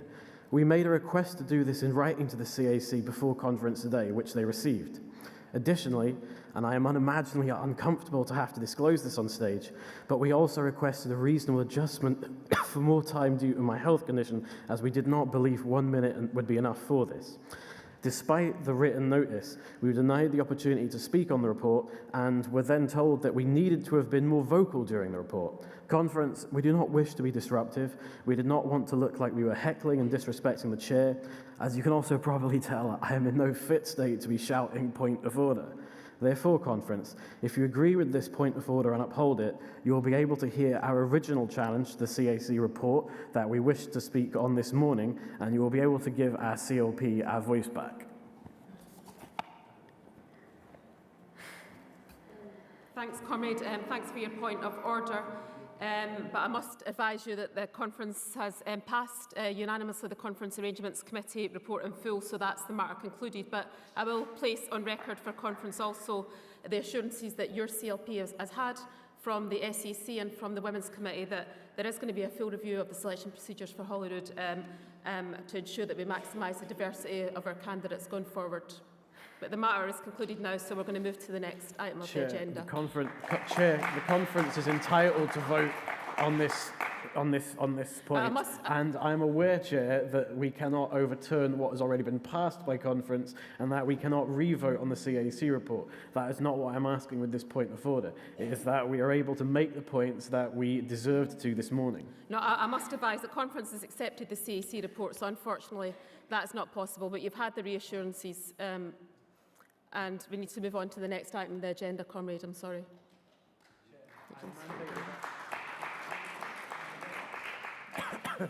Good morning, conference. I'm VJ Jackson, PCS Union National Young Members Committee Equalities Officer and Edinburgh Central CLP delegate, speaking on behalf of Mary Kirkman, who can't be here today as she is ill with COVID. Comrades, I must ask you to leave the rostrum. Can I ask you to leave the rostrum, please, comrade? Because no one can hear you because we've turned the microphone off.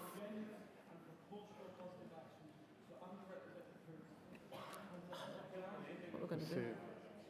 Please, comrade, leave the rostrum. Comrade, can you please leave the rostrum?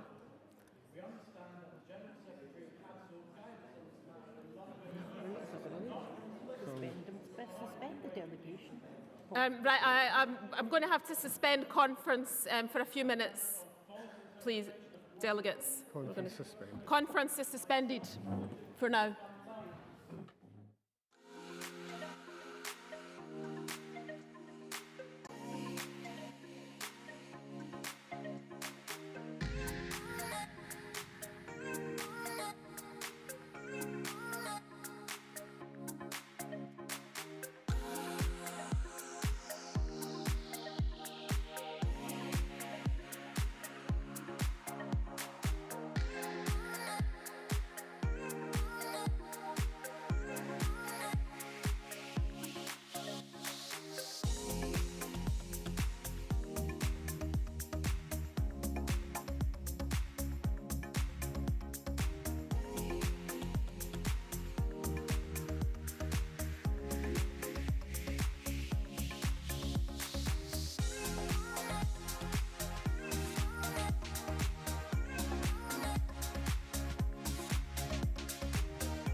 Right, conference, we're going to start back proceedings again. Thanks, comrades, for your patience. You can take your seats as quickly as possible. I'm going to see the video now. We're going to do the video and then okay? Just let people sit down. Yeah. They're not going to sit down, though, are they? You'll probably try and come straight up again. Right, let's go into the video. Right, we're going to see a short video building a greener future, hopefully, in a minute. The climate crisis is here and we have to act now. Instead of running away from action, we can't be afraid to face the future. We need new ideas, fresh thinking, innovation and ambition. People in power who look outwards, not inwards. Because the climate crisis is global, so Scotland has to be global too. We have to support those around the world most at risk. And to do that, we must lead the way at home. Let's stand up to the big polluters and hold them to account. Let's rebuild and protect Scotland's fantastic biodiversity. The green jobs of the future can and must be created today. Transport and housing for the future are needed now, and we must prepare for the disruption that has already been set in motion by global temperature rise, so we are not left unprepared as we were for the pandemic. That means empowering Scots and building strength in our communities. It means a jobs-first transition. We're running out of time, but if we work together, we can seize the opportunities of confronting this challenge. Create skilled jobs, a more beautiful and sustainable world, and bring down people's bills. That is the change Labour in power can make. In fighting the climate emergency, we can unlock Scotland's potential and build a better future for all of us, together.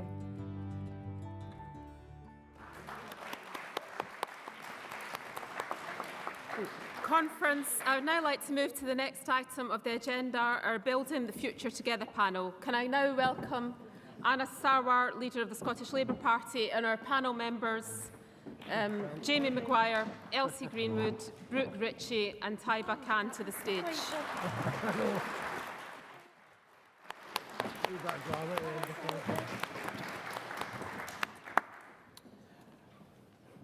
You've all made it on a Sunday morning. Well done to all those who have been having the late nights the last 2 nights, and special congratulations. Must be a few hangovers in the audience.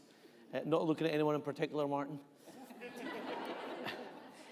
What I wanted to do with this session was obviously have a conversation. The big topic and the big focus this weekend has been about the future. And when we talk about the future, I'm not just talking about, although I am partly talking about, not just talking about the future of the Labour Party, but I'm actually talking about the future of our country and those big ideas for the future. And nowhere is that more important than the future for our young people in terms of meeting their aspirations and needs, so we can build a Scotland that works for everybody. And that's why I'm delighted to be joined by the panel today. So what I'm going to do is I'm going to kick off by asking each of the panel to introduce themselves really briefly, but also talk about what building the future together means for each of them in terms of some of the issues they care about, or indeed some of the issues they think we should be addressing as a country and indeed as a Labour Party. So I'll kick off with you, Brooke, one of our newest candidates as well. A big cheer for Brooke. I'm Brooke. I am running as a council candidate in East Lothian, and I also work for Martin Whitfield. And yeah, one of the reasons I'm doing it is because I'm really super passionate about young people and the future, and investing in that and working alongside them. And I think one of the most important things for the future is looking at the education and those equal opportunities, and what that actually looks like isn't the same for everybody. It's all about flexible learning and investing in young people, providing them all with good opportunities for moving forward in life and for being able to stay in their community if they want to, moving out if they want to, and just what that looks like is going to be totally different for everybody. But we need to be investing in supporting young people, giving them all a good start in life, I think.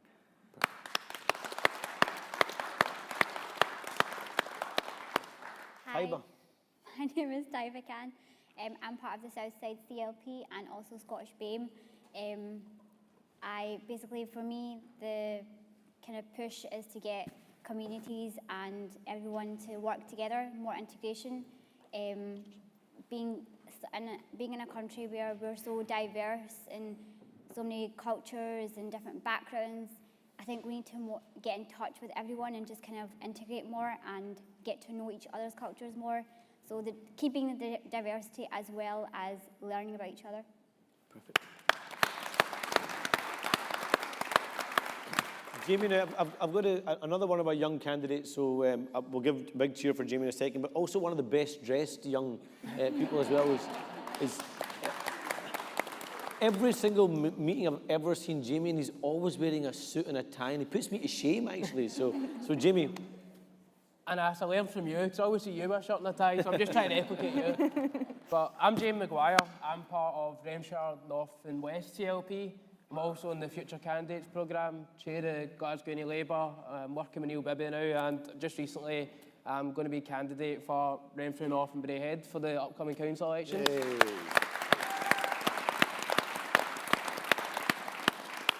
the reason I got involved is I really want to make a difference to people's lives and improve my community. That's why, you know, I've been involved with charities all my life prior to getting involved with politics.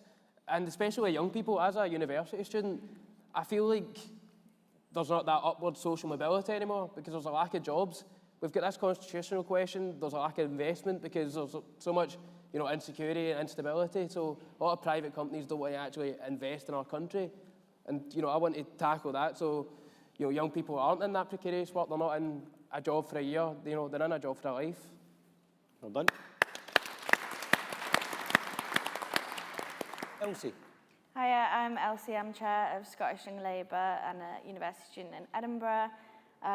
For me, the future is a place where women can feel safe. I don't know about anyone else, but the last year I've felt a lot more on edge since the death of Sarah Everard. I've just thought a lot more when I'm walking down the street about it, and I think I want to live in a place where women aren't scared to go out the house at night, and women feel safe in their workplaces, in schools, in their communities.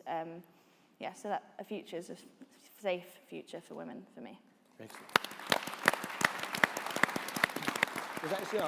There's actually a connection in what all of you said. So clearly there's a part about opportunities for young people, which what Jamie and Brooke in particular mentioned about young people being able to match that aspiration.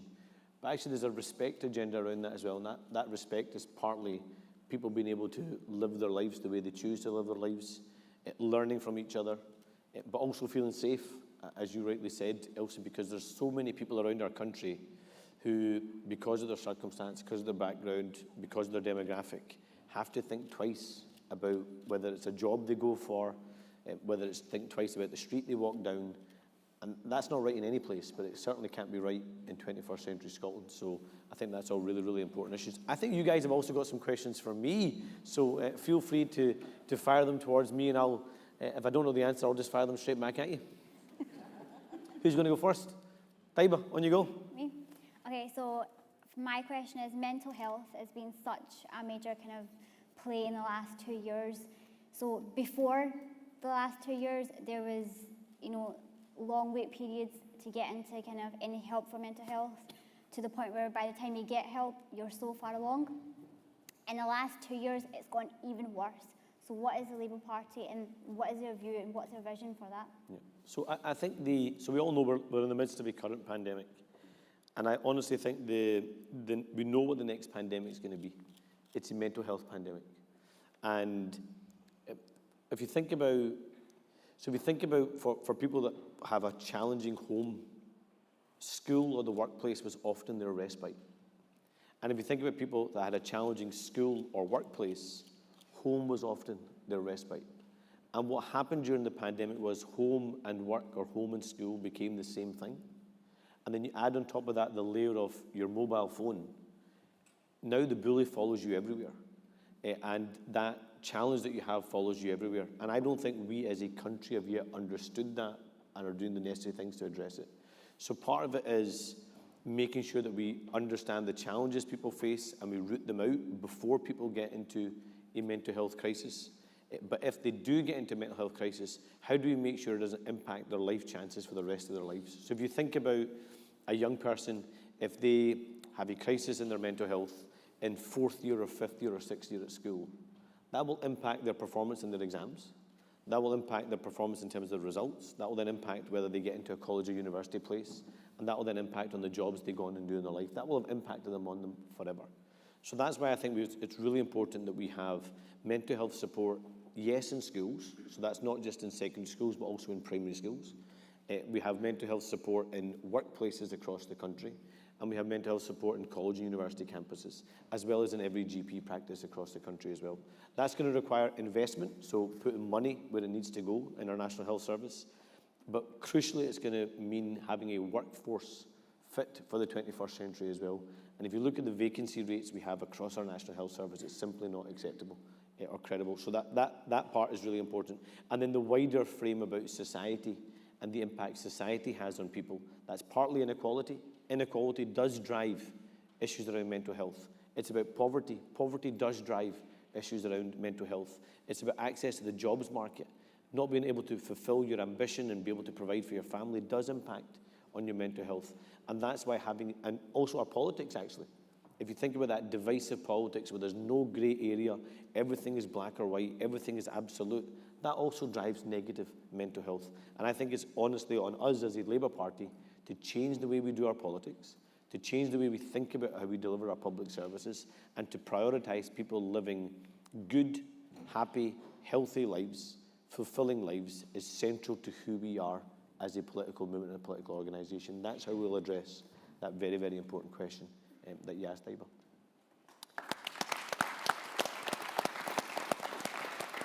Elsie. Building on that, I've got a question kind of about the digital world. So obviously we've seen in the last 2 years the digital divide take its toll with families not being able to communicate as much when they don't have access to the digital world. So how can we practically tackle that? But also, how do we safeguard young people who do have access to the digital world, who are exposed to so much from such a young age? And I know that from my perspective, I know it can take a real toll on women and body image and things like that with their exposure to these edited photos and filters and all sorts. So how can we tackle the digital divide, and how do we safeguard people practically who are using the digital world? I think so. I always think about, whenever we talk about digital, I always think about a story that a friend of mine told me. He went to work in China for 4 years, and he went to work in China when his daughter was 5 years old, and came back to Scotland when daughter was 9. And when I asked him what was the biggest difference, he said the biggest difference was in education. He goes, I remember my 9-year-old daughter in school in China was coming back home with a digital device, having been taught digital content generation, digital security. And he goes, when my daughter came back to our schools in Scotland, she was coming back home with a colouring book and colouring pencils. And that change, I think, in the frame of our education, being a digital-first education, is really, really important. That's why we talk about, let's put as part of the school curriculum, not the way that we think about digital, us of a certain age think about digital, but actually content generation. Young people now are constantly producing content, whether that's on their Instagram feeds, whether that's on Snapchat, whether it's on TikTok. So how do we support them? Not by saying digital is something dangerous, keep away from it, because they're not going to keep away from it. It's about saying, how do you make sure digital is safe? That's partly putting pressure on our social media companies to make sure that they are safe, tolerant places that root out all forms of prejudice or hate. But it's also about how you do it safely and how you create content, how that gives you expertise around marketing, how it gives you expertise around entrepreneurship, how it gives you expertise about how you sell not just yourself, but how you sell your local community. That is a huge, huge opportunity for us. And then how do we digitalize our economy at the same time too? So there's always a debate about automation. We are not going to address the digital divide by our economy shying away from the digital challenge we face as well. We've got to embrace the digital side of it as well. We saw it happen through the pandemic, actually, where for 10 years we were saying, how do we digitalize our National Health Service around, for example, record keeping, about that relationship between acute care, between the GP, between the pharmacy. We were always told we couldn't do it, but suddenly we created a model to do it during the pandemic. It's how do we digitalize our public services? How do we digitalize our education system? How do we digitalize our economy, but also teach security at its heart of it? It is a really, really important point. And that includes how we digitalize our political party. We have to be a digital-first party because people are consuming their news in a different way now. People are consuming their lives in a different way now, and people have a different view of the world now because of digital. And I don't mean just websites. I'm talking about the sites they're on. I'm talking about the apps they're on. We have got to embrace that. And I think this is where there's a huge opportunity for us actually as a Labour Party, because I think both the SNP and the Tories view our politics, view our economy, view our public services in the frame of 20 years ago. And they kind of wriggle around the edges and try and look and sound fresh. But it's actually, if we own that and if we drive our thinking through that, I think there is massive, massive opportunities for us to build for the longer term. I realise I'm probably giving longer answers than I should be. Jamie. Well, following on from education, you know, education's in a sorry state. We all know that. You know, it's an absolute mess after SNP's rule. One concern I have is a lack of financial education in school. So we don't learn about money management, we don't learn about taxes, We learn about Pythagoras and the radius of a field. Pointless things. But a school teacher right at the front is not very happy about that. I don't blame the teacher. I blame Nicola Sturgeon. But that's one concern I have, that, you know, I think financial education is imperative so that young people are financially literate and they're fiscally responsible. You know, because I think a lot of people end up in debt, and it could be prevented if we had that financial education in school and we learned about taxes and loans and interest rates. So what do you think that we should do? Do you think... So thinking about education, so I think so much of our education system has been driven by grades, results, and what you then go on to do with your life in a work sense, rather than actually education being about how you live your life. And I think our economy's probably got the same problem. I think so much of it is we think we have to work for a living rather than actually, you know, work as a way of fulfilling what we want to have in our life, going much around in that. So I think our education system should be, like I've said already, about digital protection, digital security, but also digital opportunity. The exact same way we should be teaching entrepreneurship in schools. Why is it we have a culture in Scotland that our young people can only ever aspire to go and work for someone else and have someone else as a boss? Why don't we teach our young people that actually you can be the boss in your own life, and you can go and inspire, you can innovate, you can create, and you can help change our country in the process? So how we should be teaching entrepreneurship in our schools. We should be teaching how we do respect in our schools, going back to the respect agenda. We should be learning in our schools from each other's shared experiences, each other's shared heritage, each other's shared story. We should be learning about financial security. We should be learning about how we manage budgets, how we think about building a home, how we think about family life, how we think about intolerance. All of these huge issues should be the hub of our schools. And at the moment, what holds us back is partly that how we think about education, but also, in fairness to the teachers in the room, is our teachers are starved of resources. Yeah.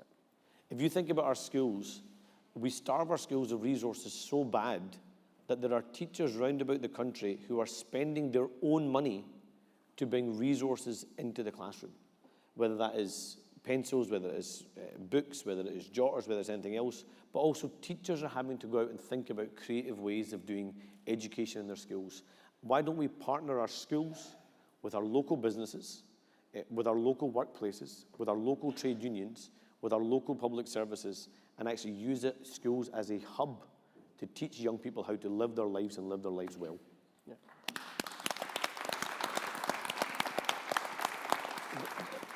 I'm beginning to feel as if this has turned what was meant to be. I was meant to be asking them the questions, and it's completely turned on me. Brooke? Yeah, obviously today we're chatting a lot about green future. You may all be really familiar with, of course, there's so much eco-anxiety, especially I think on young people. People trying their best to cut down their own carbon footprint and thinking of the ways that they can make Scotland and the world a better place.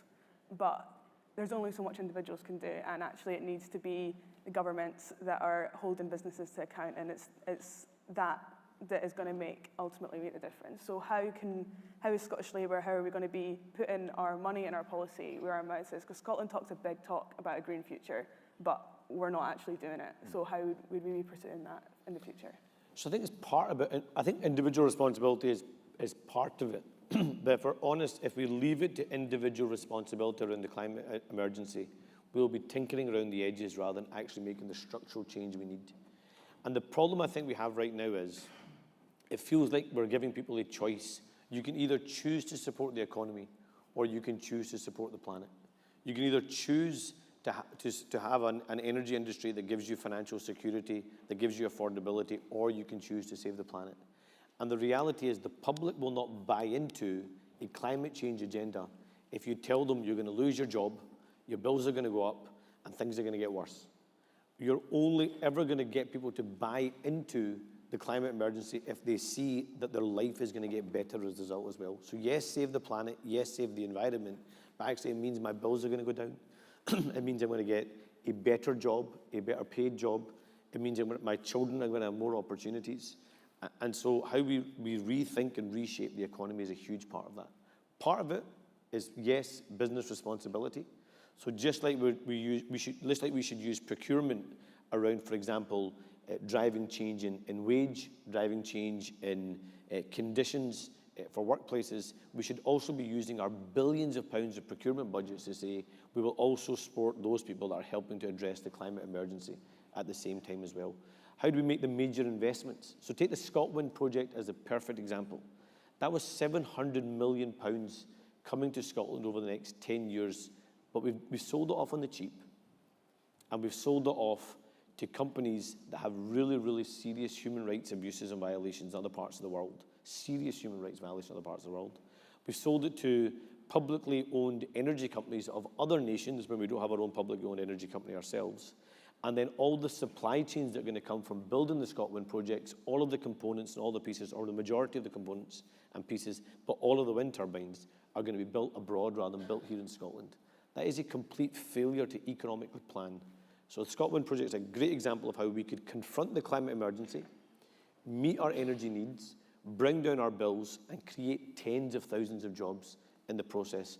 Where's the drive to create a company here in Scotland that can build wind turbines? We should be working in partnership with our innovators and our universities to say, what is the technology we need here in Scotland in order to build wind turbines? What are the skills gaps we need here in Scotland to build wind turbines? If we don't have those skills right now, how do we identify those people in the world that have the skills, persuade them to come to Scotland and teach us the skills? Or if we don't have the skills base because of our education system, how do we teach those skills in our education system and create those jobs right here? And a practical example is look at the Western Isles, where you've got the University of the Highlands and Islands, which is being downgraded in the Western Isles. At the same time, the Western Isles has disproportionately huge opportunities around wind potential and renewable potential.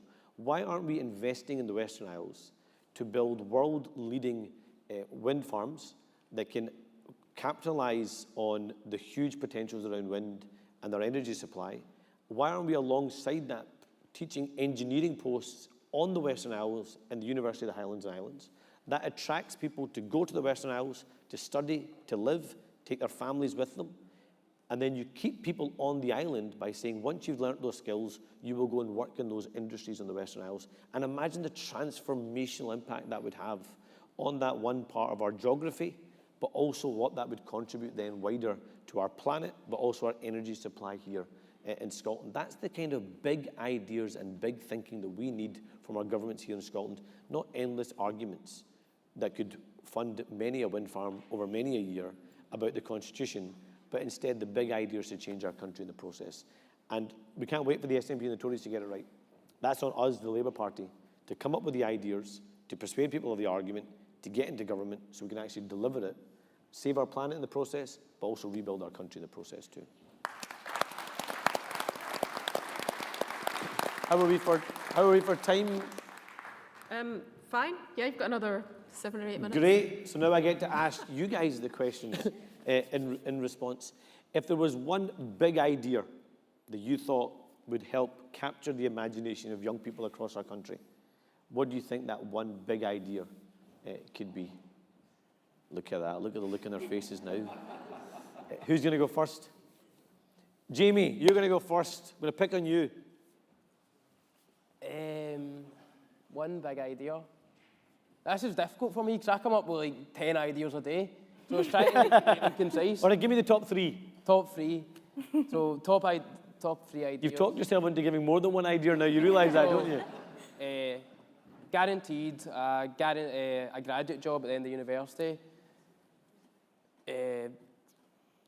Financial support for low-income families in school, so they're not held back. Third one, I would say, I've came up with this idea the other day.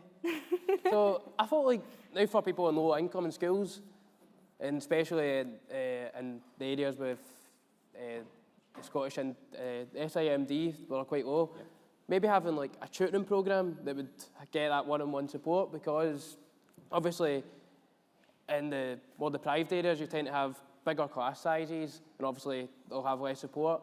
So, and they don't have the money all the time to have private tutors. So why don't we get a national tutoring scheme for those lowest earners, so they can get that support and they're not deprived from the opportunities they deserve. Excellent. So Michael Marr actually helped us produce this idea in the run-up to the Scottish Parliament election, where if you think about our young people, we should give coming through a pandemic, every young person in our country should get a assessment in terms of where they are on their educational attainment and the gaps because of the 2 years. But every single young person should also get a mental health assessment at the same time as well. And that means we can give them the support they need in terms of the counselling support, but also then identify those young people, those children that need that extra bit of support. And then you targeted, like you rightly said, a tutoring programme alongside that. And I know, talking to teachers across the country, that they are willing to play their part in delivering that project because they care about the young people. They care about the kids in their classroom. And they're willing to go that extra step to make sure those young people are able to catch up. So well done, Jimmy. That was 3 good ideas, not just one good idea. Elsie. I think it's an old policy, but I think free broadband for all. I think if we're talking about this digital revolution, I feel like we can't talk about this digital revolution that we seek to have without giving people free access to broadband, or at least people who would struggle to pay for it, because it's just unrealistic.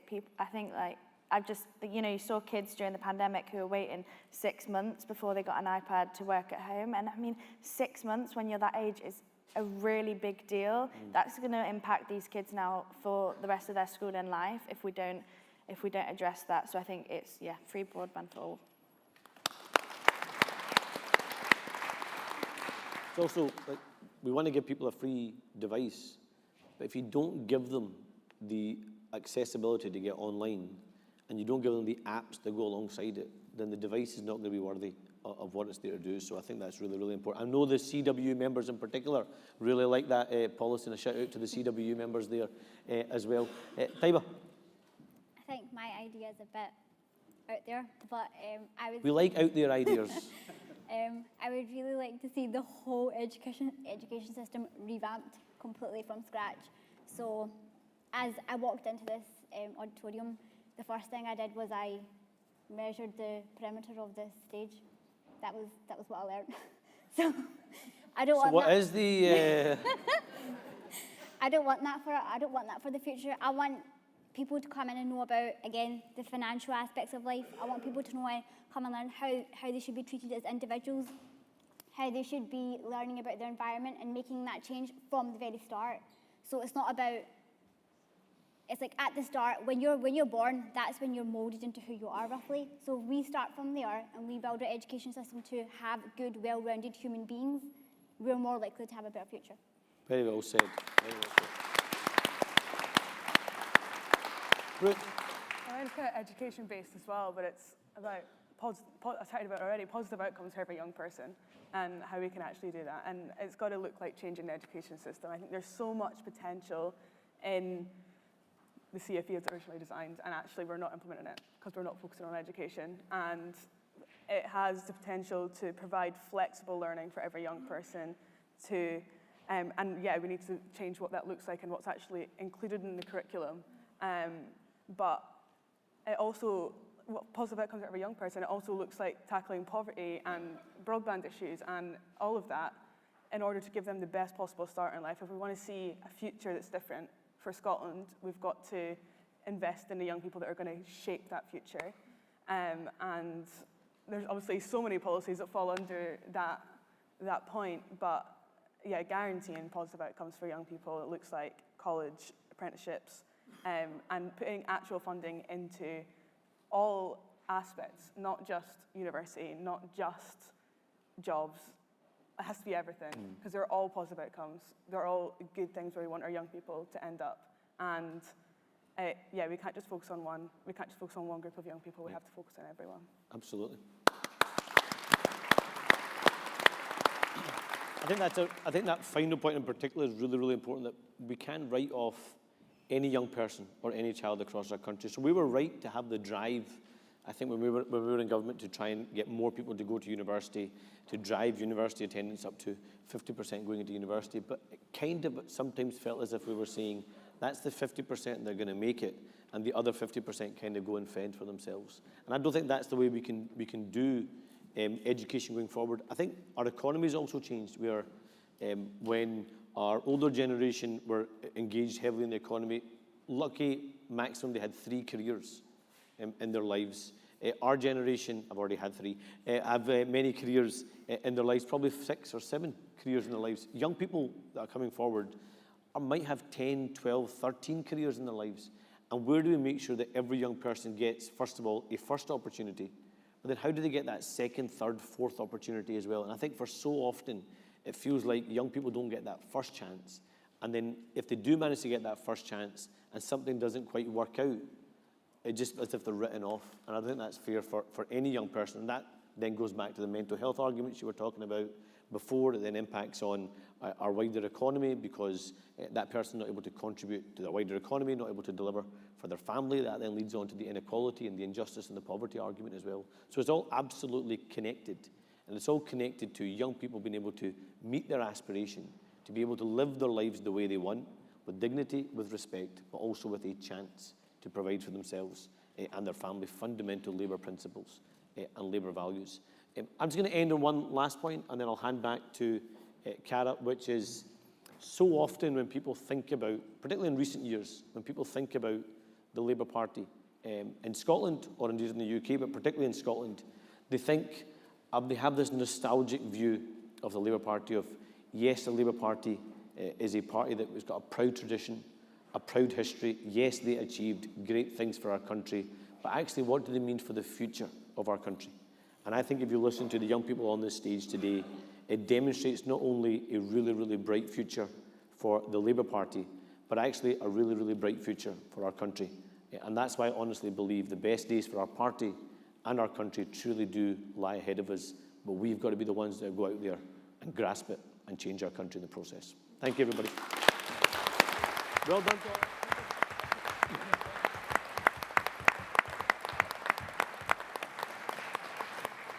Thanks to Anas and our panel members for such a really engaging and inspiring discussion. Before we move to the next item on the agenda, I would like to invite you all to watch a short video. Across Scotland, we've rolled up our sleeves to protect one another, because we know that making this country the best place in the world means all of us working together. The last 2 years have been hard for so many, but despite the challenges, we've seen what we can achieve when we pull together and support one another. We've seen the best of our people, but we deserve better for our country. All across Scotland, people are hopeful for the future. They just want a bit of help to deliver the potential they see all around them. Yes, the pandemic has taken a toll on us all, but it shouldn't be as hard as it is for people to get by, for families to have hope for their children's future, for businesses to thrive, and for us all to have access to the services on which we most rely. That's why Scottish Labour, under Anas Tawa's leadership, are the alternative to the SNP and the Tories. And our promise is that we will be with you every single step of the way. To bring our country together, to make it fairer and our communities stronger. So this May, when you go to the polls for council elections, you have a chance to choose Labour candidates dedicated to their local communities, who want to make the places they raise their families better. It's a chance to choose that alternative. To make politics about bringing our country and our people together, not the politics of anger and division. To choose investment in our NHS and care system, to get it back on its feet and reward our frontline heroes properly. To choose investment and a real education recovery for children who've lost out on so much. And to vote for public transport that gets you where you need to go when you need it and doesn't cost the earth. We cannot go back to old politics and the us versus them arguments of the past, while thousands wait on our NHS waiting list and our towns and cities watch on as jobs move overseas. We can choose an alternative. This May, vote Scottish Labour to elect local champions who will put you, your family and your community first, because you deserve better.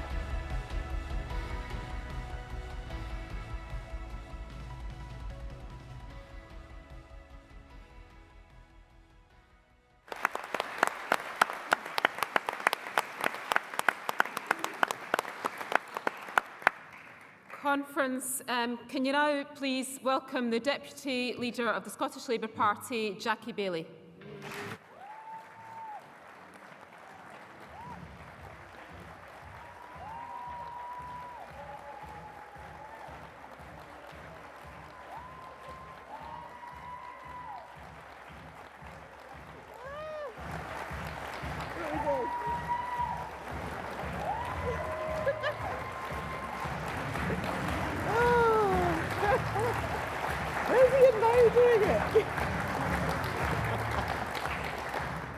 Oh, Conference, that was just such a fine demonstration of dad dancing.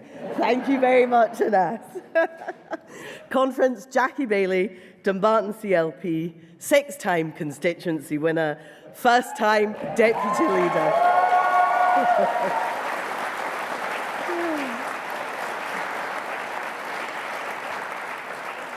I want to start by thanking all of you, the members and trade unionists who campaigned so hard during the Scottish Parliament elections, and I know will do so again in the council elections to come. The party staff who time and time again go above and beyond the call of duty. Thank you.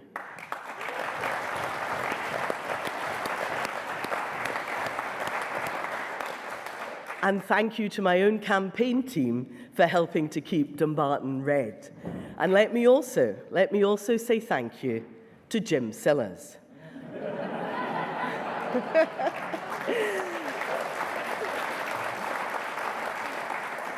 I spent the money well, Jim, and more importantly, I stopped an SNP majority in Holyrood.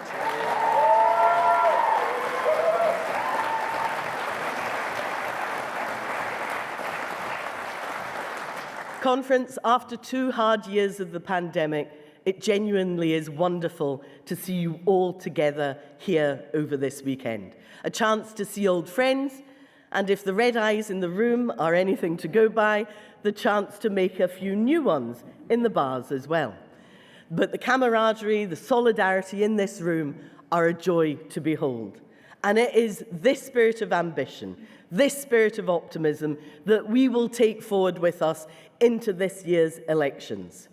We have heard big, bold, exciting ideas about how to improve the lives for millions of Scots and how we can build a brighter future together.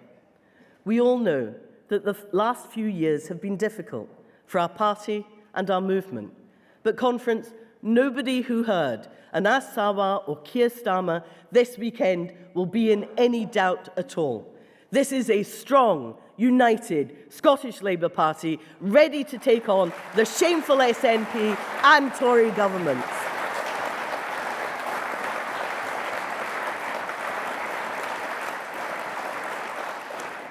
Believe it or not, it has only been 1 year since Anas Sarwar was elected as our leader. But in that short time, our party has been energised and transformed. Conference, you may have been wondering why Anas and Ian Murray have been so nice to me in their speeches. Let's face it, I was wondering why they were being so nice to me in their speeches. But I finally worked it out. They were terrified about what I would say about them, as I have the final word. So, Conference, let me tell you the truth. Anas is the real deal. He has set himself and our party a challenge to focus relentlessly on the future and push ourselves out of our comfort zones to win. Watching him on Friday, I was struck not just by his message, but by the man himself. He is determined, he is passionate, he is principled, and he is caring. Conference, Anas made history when he was elected as leader of our party, and he'll make history again when he's elected as Scotland's next First Minister.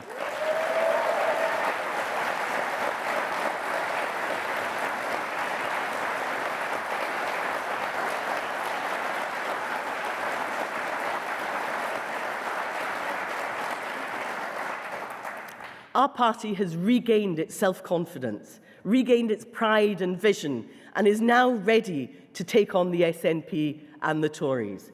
We're now ready to face the future, sure of our values and ready to challenge for power to make life better for all Scots. Conference, after the weekend that we've had, we are energised. We're determined to serve the people of our country and build a better, brighter future for all. But the challenges that face the people of our country cannot be overstated. Families are facing the greatest cost of living crisis in my memory. Fuel bills spiralling out of control. Parents facing the impossible choice of feeding their children or keeping them warm. Conference, when the SNP and the Tories teamed up to torpedo Labour's windfall tax plans at Westminster, they made it clear whose side they were on, and it wasn't the side of the people of Scotland.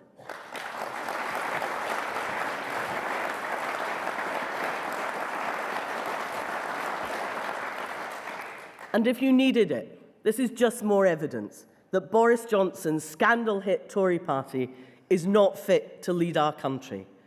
When the pandemic posed the greatest challenge to the public health and security of the UK in living memory, Boris Johnson's government was engaged in serial partying. Boris Johnson clearly cares more about his social calendar than he does about social justice. Time and time again, the Tories failed to meet the challenges of the pandemic. They spent more time topping up each other's champagne glasses and being ambushed by cake than on topping up the levels of support that our hard-working frontline workers were begging for. And the results of that have been absolutely clear. One of the highest death rates in the developed world and deep economic scarring. Conference, that is shameful. And make no mistake, this Tory government is intellectually repugnant, morally bankrupt, and entirely unfit for office.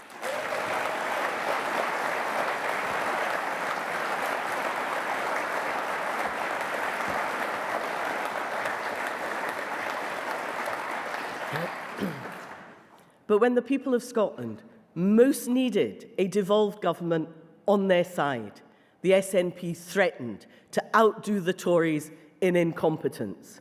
We all remember the tragedy that unfolded in Scotland's care homes. Thousands of untested patients were sent into our care homes and lives were lost as a result. This deadly decision infringed the human rights of thousands of Scots and devastated families across our country. Conference, this decision was taken by the SNP government. This decision was taken by the First Minister. The blame lies with them and no one else, and don't let anyone tell you otherwise, because we must never, ever forget the lives of those lost. But we must ensure that those who allowed this to happen are properly held to account. The fact of the matter is that when we most needed governments to work together to protect our country, the SNP indulged in the politics of grievance and posture. Rather than putting our people together in the face of adversity, the SNP has done everything that it can to tear our country apart. Scotland has been failed by both its governments in its time of greatest need.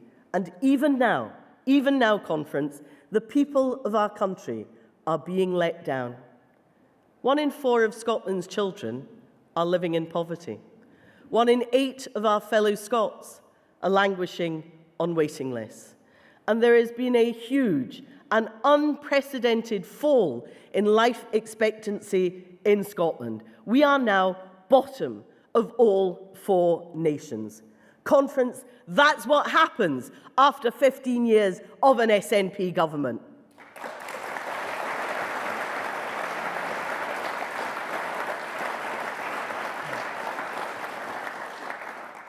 But it doesn't have to be this way. We can offer hope for the future. Let's start, Conference, by kicking Boris out of number 10. Conference, I don't want to send the Tories a message at the next election. I want to send them their P45.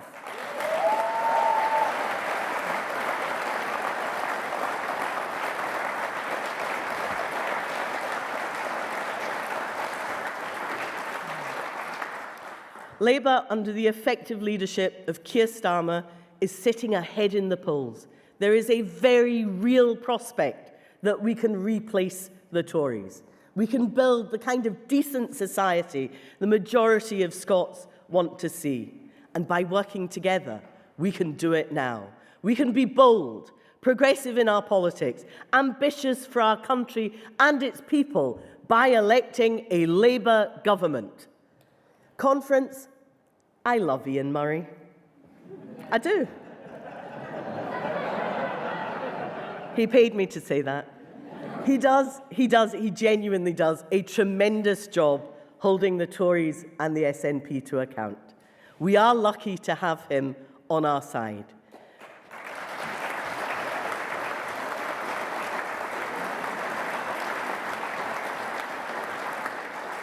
But at the next election, we have to send an army of MPs down to Westminster because Scotland needs MPs like Ian Murray who are talented, committed and passionate for the people that they represent.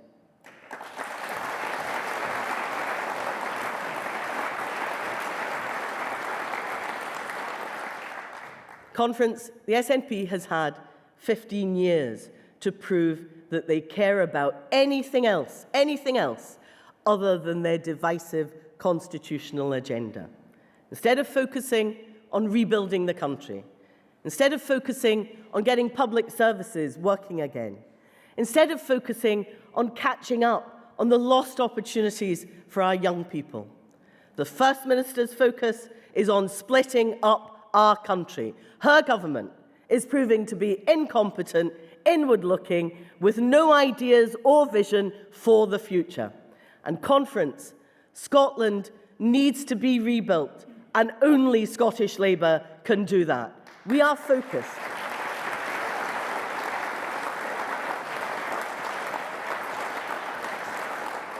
We are focused on uniting the people of Scotland and looking to the future. And the path to a better future begins here at this conference, because this weekend we have laid out just some of what Labour offers to the people of Scotland. Residential care for our over 65s, free at the point of need. A new charter for health and social care workers to value what they do. Millie's Law, which will put victims and their families first.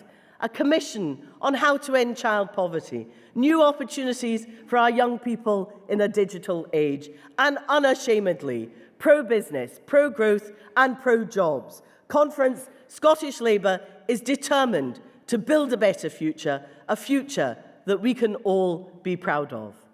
We have the ideas needed to change our nation and to help Scots achieve everything that they can. For too long, Scotland has been failed by governments that are devoid of ideas and without ambition. And this simply can't go on any longer. And Conference, I know it is my job, it is Anas's job, it's Ian's job, and it is the job of each and every one of us in our party to provide the positive alternative that Scotland needs. And let me tell you, we are more than up for the challenge ahead.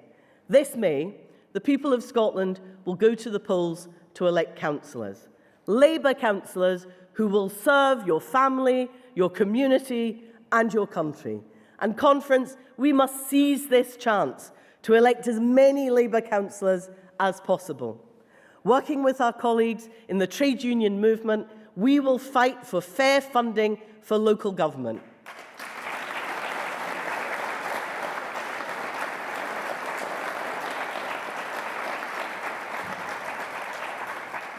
It is quite simply unforgivable that when the Scottish Government receives an 8% uplift in funding, they are cutting local government finances by a staggering 12%.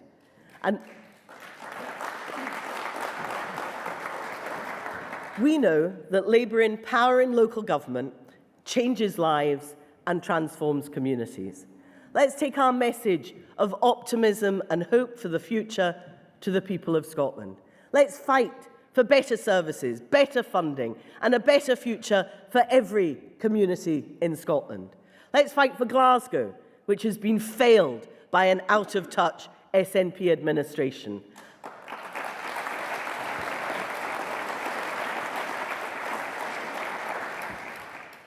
Let's fight for Fife, let down by an SNP government that has sent manufacturing jobs overseas. Let's fight for the Highlands and the Western Isles so that they have councillors ready to deliver the investment and infrastructure that the area so badly needs.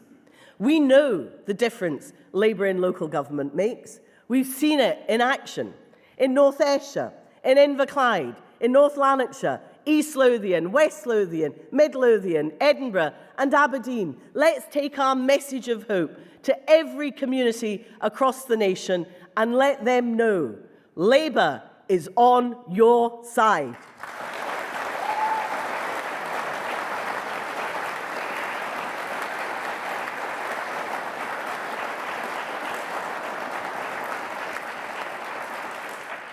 Conference, we must be completely focused on the future of our country.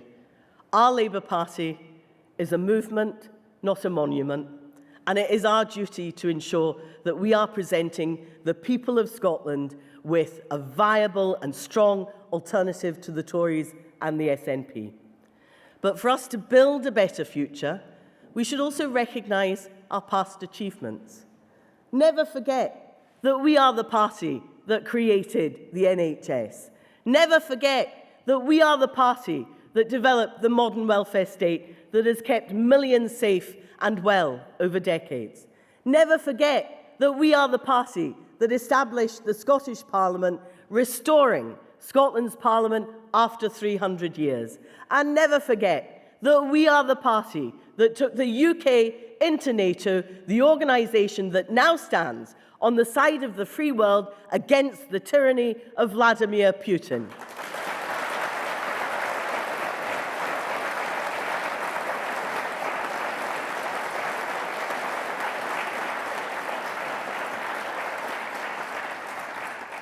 Conference, our party has always stood against petty thugs and global criminals, and we stand now with the people of Ukraine.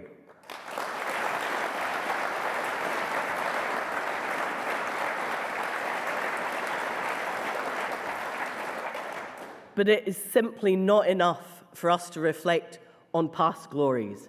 We must be the party of the future.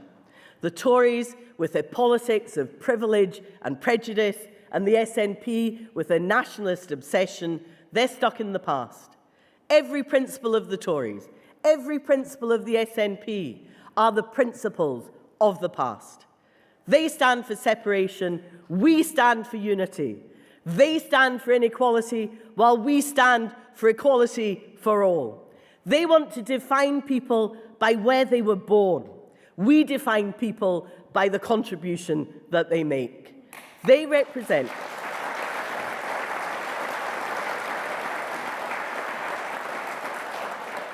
the outdated ideals of the past. We, the Labour Party, represent the future. And now we have the chance to build that future together. The task before us is great. Make no mistake about that. We need to summon up all of the strength that we have as a movement and as a party. We need to work together, supporting every aspect of our Labour movement as it strives towards what must be our common and immediate goal, the election of a progressive and reforming Labour government. And we need to listen to the people of Scotland, hear their concerns, and make sure that they know that the Scottish Labour Party is on their side. We are not here to play at politics. We are here to help those in need and build a fairer society for all. So we need to work tirelessly until every Scot in need, every struggling family knows that we are the party that has their back. There is a brighter future ahead for our movement and our country, but only if we have the courage to change and to challenge the Tories and the SNP. Conference, it is our duty as the Labour Party to build that brighter future for the people of Scotland. This is our task. Let's get to work and build that brighter future together. Thank you.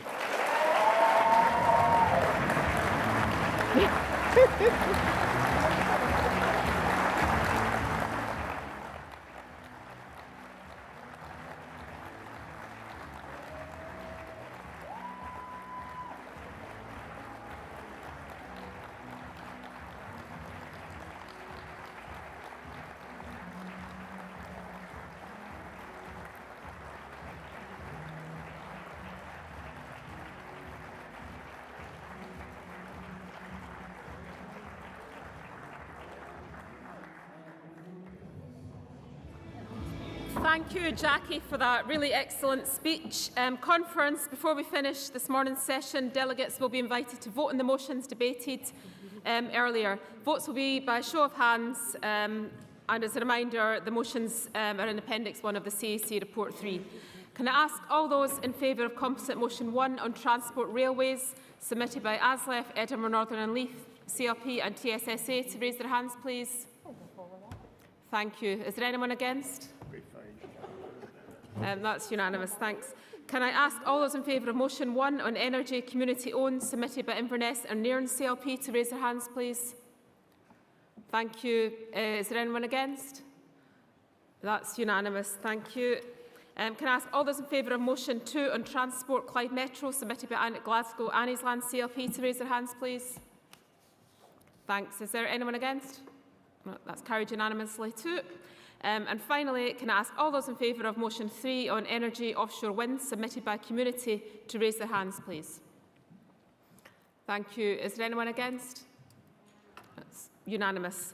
Conference, I would now like to invite Karen Whitefield, Vice Chair of the SEC, to the rostrum to give the vote of thanks.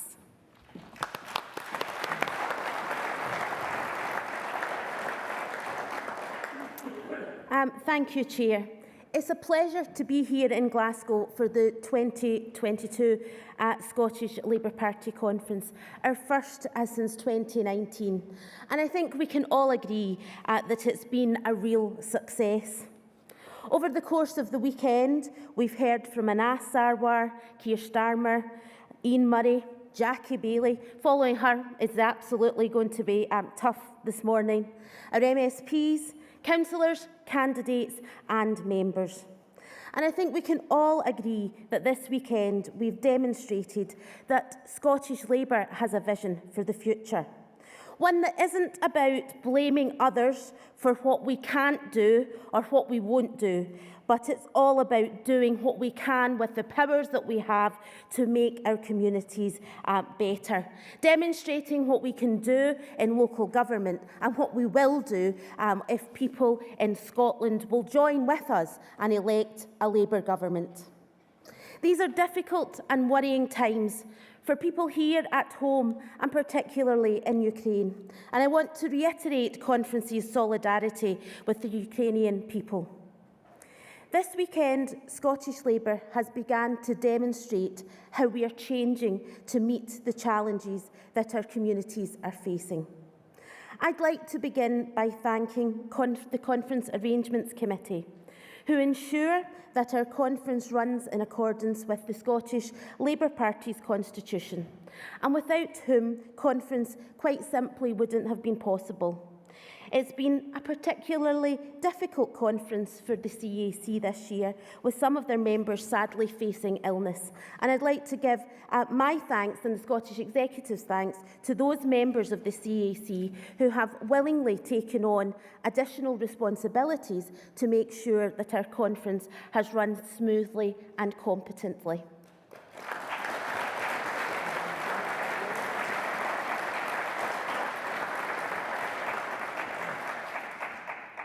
To my colleagues on the Scottish Executive Committee, thank you for your ongoing commitment to the Scottish Labour Party.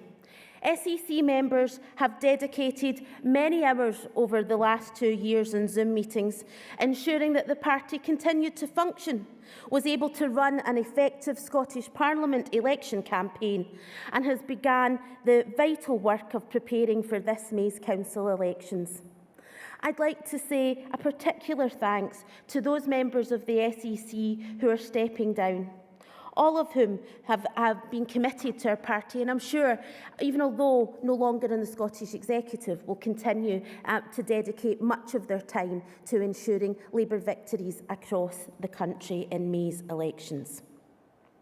To our volunteers, who are the backbone of our Labour Party, without members freely giving their time to our values and our cause, we simply would not be here today. And we need you, we value you, and only with you can we win again. To our stewards, who have made sure that we've been able to navigate the sometimes confusing layout of the conference venue,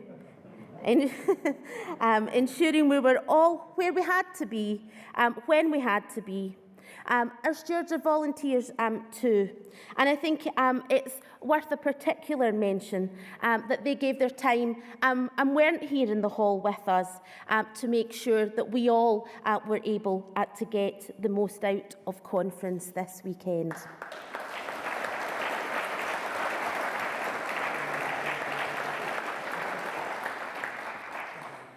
To the Royal Concert Hall venue staff who have been on hand in the months leading up to this weekend. They've kept us safe, they've been supportive at pulling together all of the different components that make up a national conference. And I'm even pleased to tell you that we've reached beyond this hall because we've managed to sign up a few of them as new Labour Party members.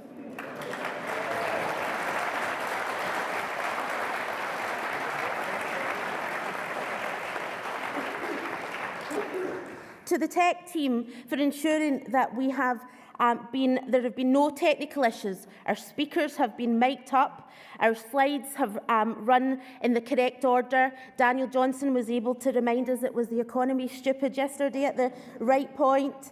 The lights have shone and projected our new logo for all to see.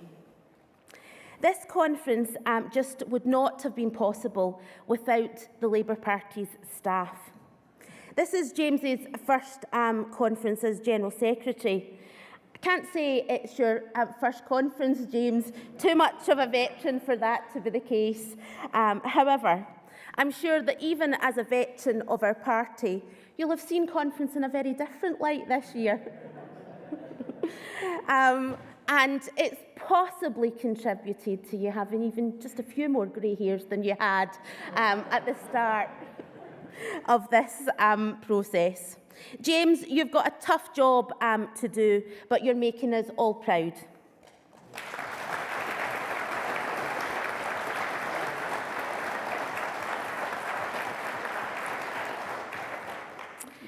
And there would be no Scottish Labour Party without those staff who work alongside James. People like Sharon Mcguire, who's the face of the Scottish Labour's admin. We all know that if you need to know something, want to find something out, Sharon is the woman to speak to.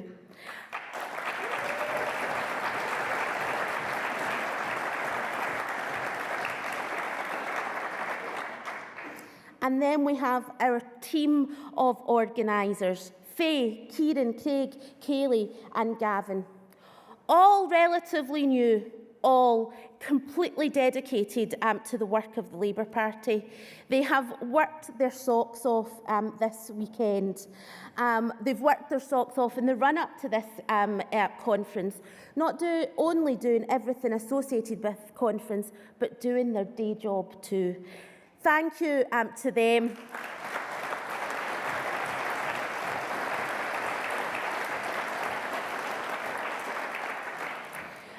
They did get the chance to do a little bit of dancing on the dance floor last night. I noticed at the disco, but I hope you're going to at least give them tomorrow off. I think they deserve it.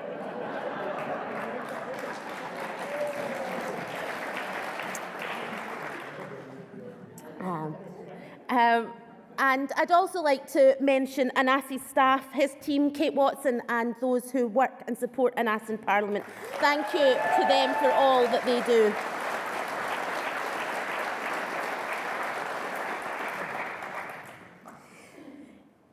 To our CLPs, trade unions and affiliates for engaging with conference, bringing so many excellent motions to the conference floor.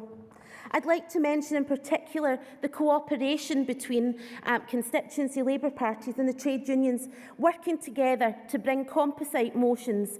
And I hope that we continue to see the effective collaborative work across our movement as we build a brighter future, a relationship of trust and build a relationship of trust with the people of Scotland and Scottish Labour. To the sign language interpreters who've ensured that our deaf community have been able to participate fully in conference, thank you for being here with us.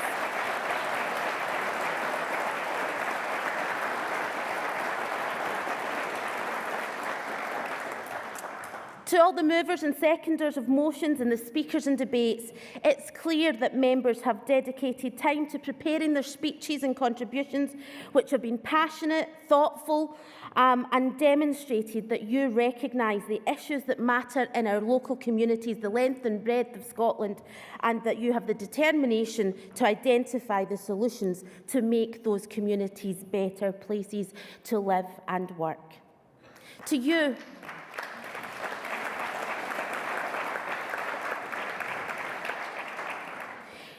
our members, for being engaged and contributing to what has been a truly excellent conference. Finally, I'd like to give our thanks to two chairs of our organisational bodies, the Conference Arrangements Committee and the Scottish Executive Committee. Can I ask James Kelly, General Secretary of the Scottish Labour Party, to join me in giving thanks?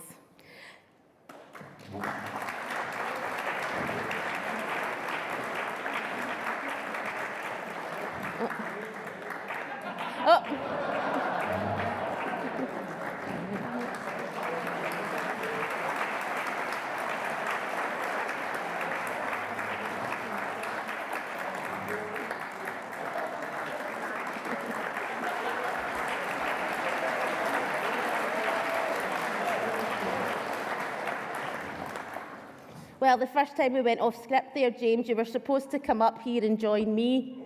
Get the flowers later. But anyway, firstly, can I say to Jenny Young, who has chaired CAC, Jenny has taken on significant additional responsibilities for this conference and has dedicated many hours to ensuring that conference was competent and in line with our constitution. Everyone this weekend will have learned what many of the people of Glasgow and the west of Scotland already knew, that Jenny is a formidable woman.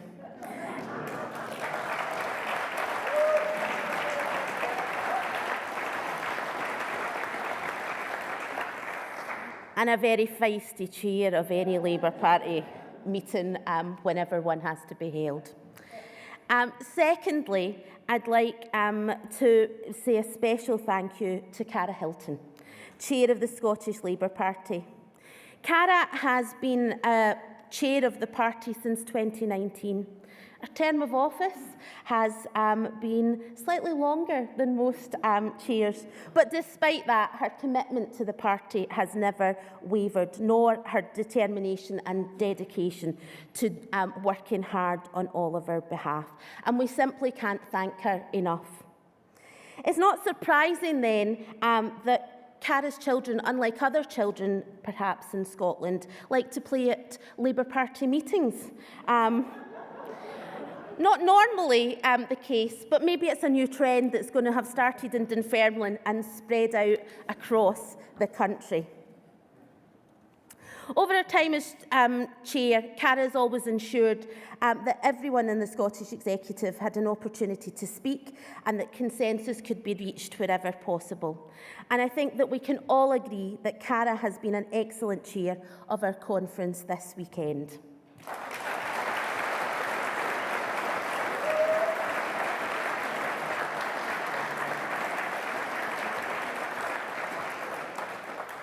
Finally, thank you, conference. It's been a great weekend here in Glasgow, meeting up with old friends and making some new ones.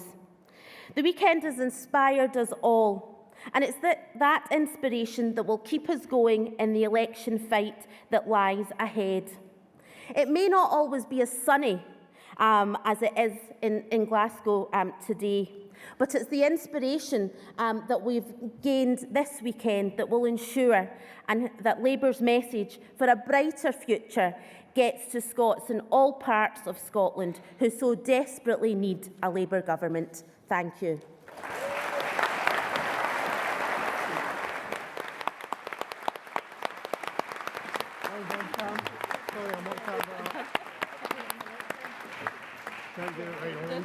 Thank you, Karen. Can I echo Karen's sentiments and give my own thanks to all members, volunteers and staff for what has been a tremendous amount of work being put into arranging conference this weekend. And I think it has been really successful, and I hope that you've all enjoyed conference as much as I have. It's been an absolute honour and privilege to serve as Chair of Scottish Labour, as Karen said, for almost 3 years, which I should be getting some sort of long service award, I think, for that.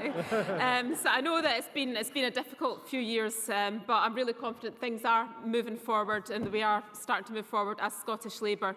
So proud of our Labour values, relentless in our criticism of the Tory and the SNP governments, and ready to build an alternative with a positive vision for a better, fairer and brighter future for Scotland, and united and working together. We know that there's nothing that we can't not achieve. So as we all head back home today, let's take this energy out of the hall and let's get onto the streets. Let's be chapping every door in every community right across Scotland, because I know, conference, that we can and that we will build a better, brighter future for Scotland together. I want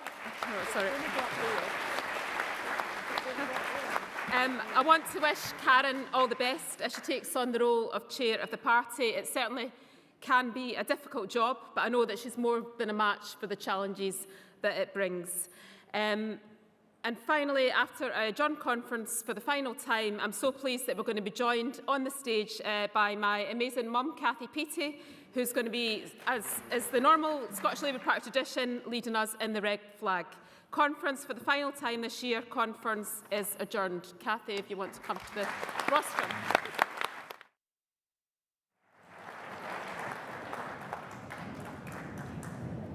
Well done, and they're very good. God's words are going to come up soon as well.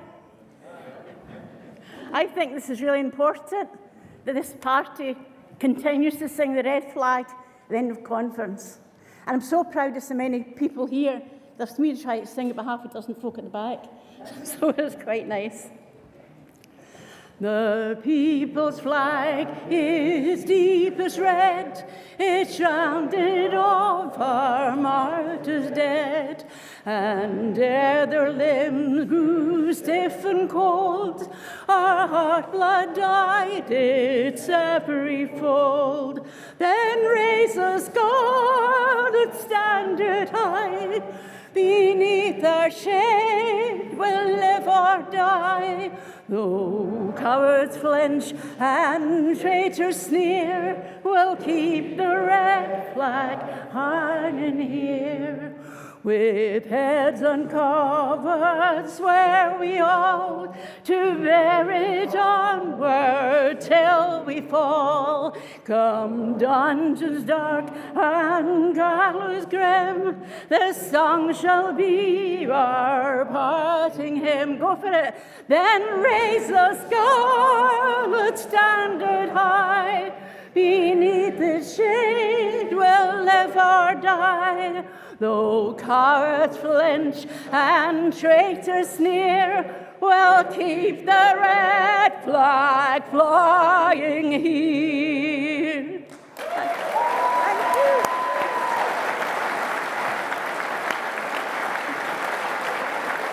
You can sing it with me.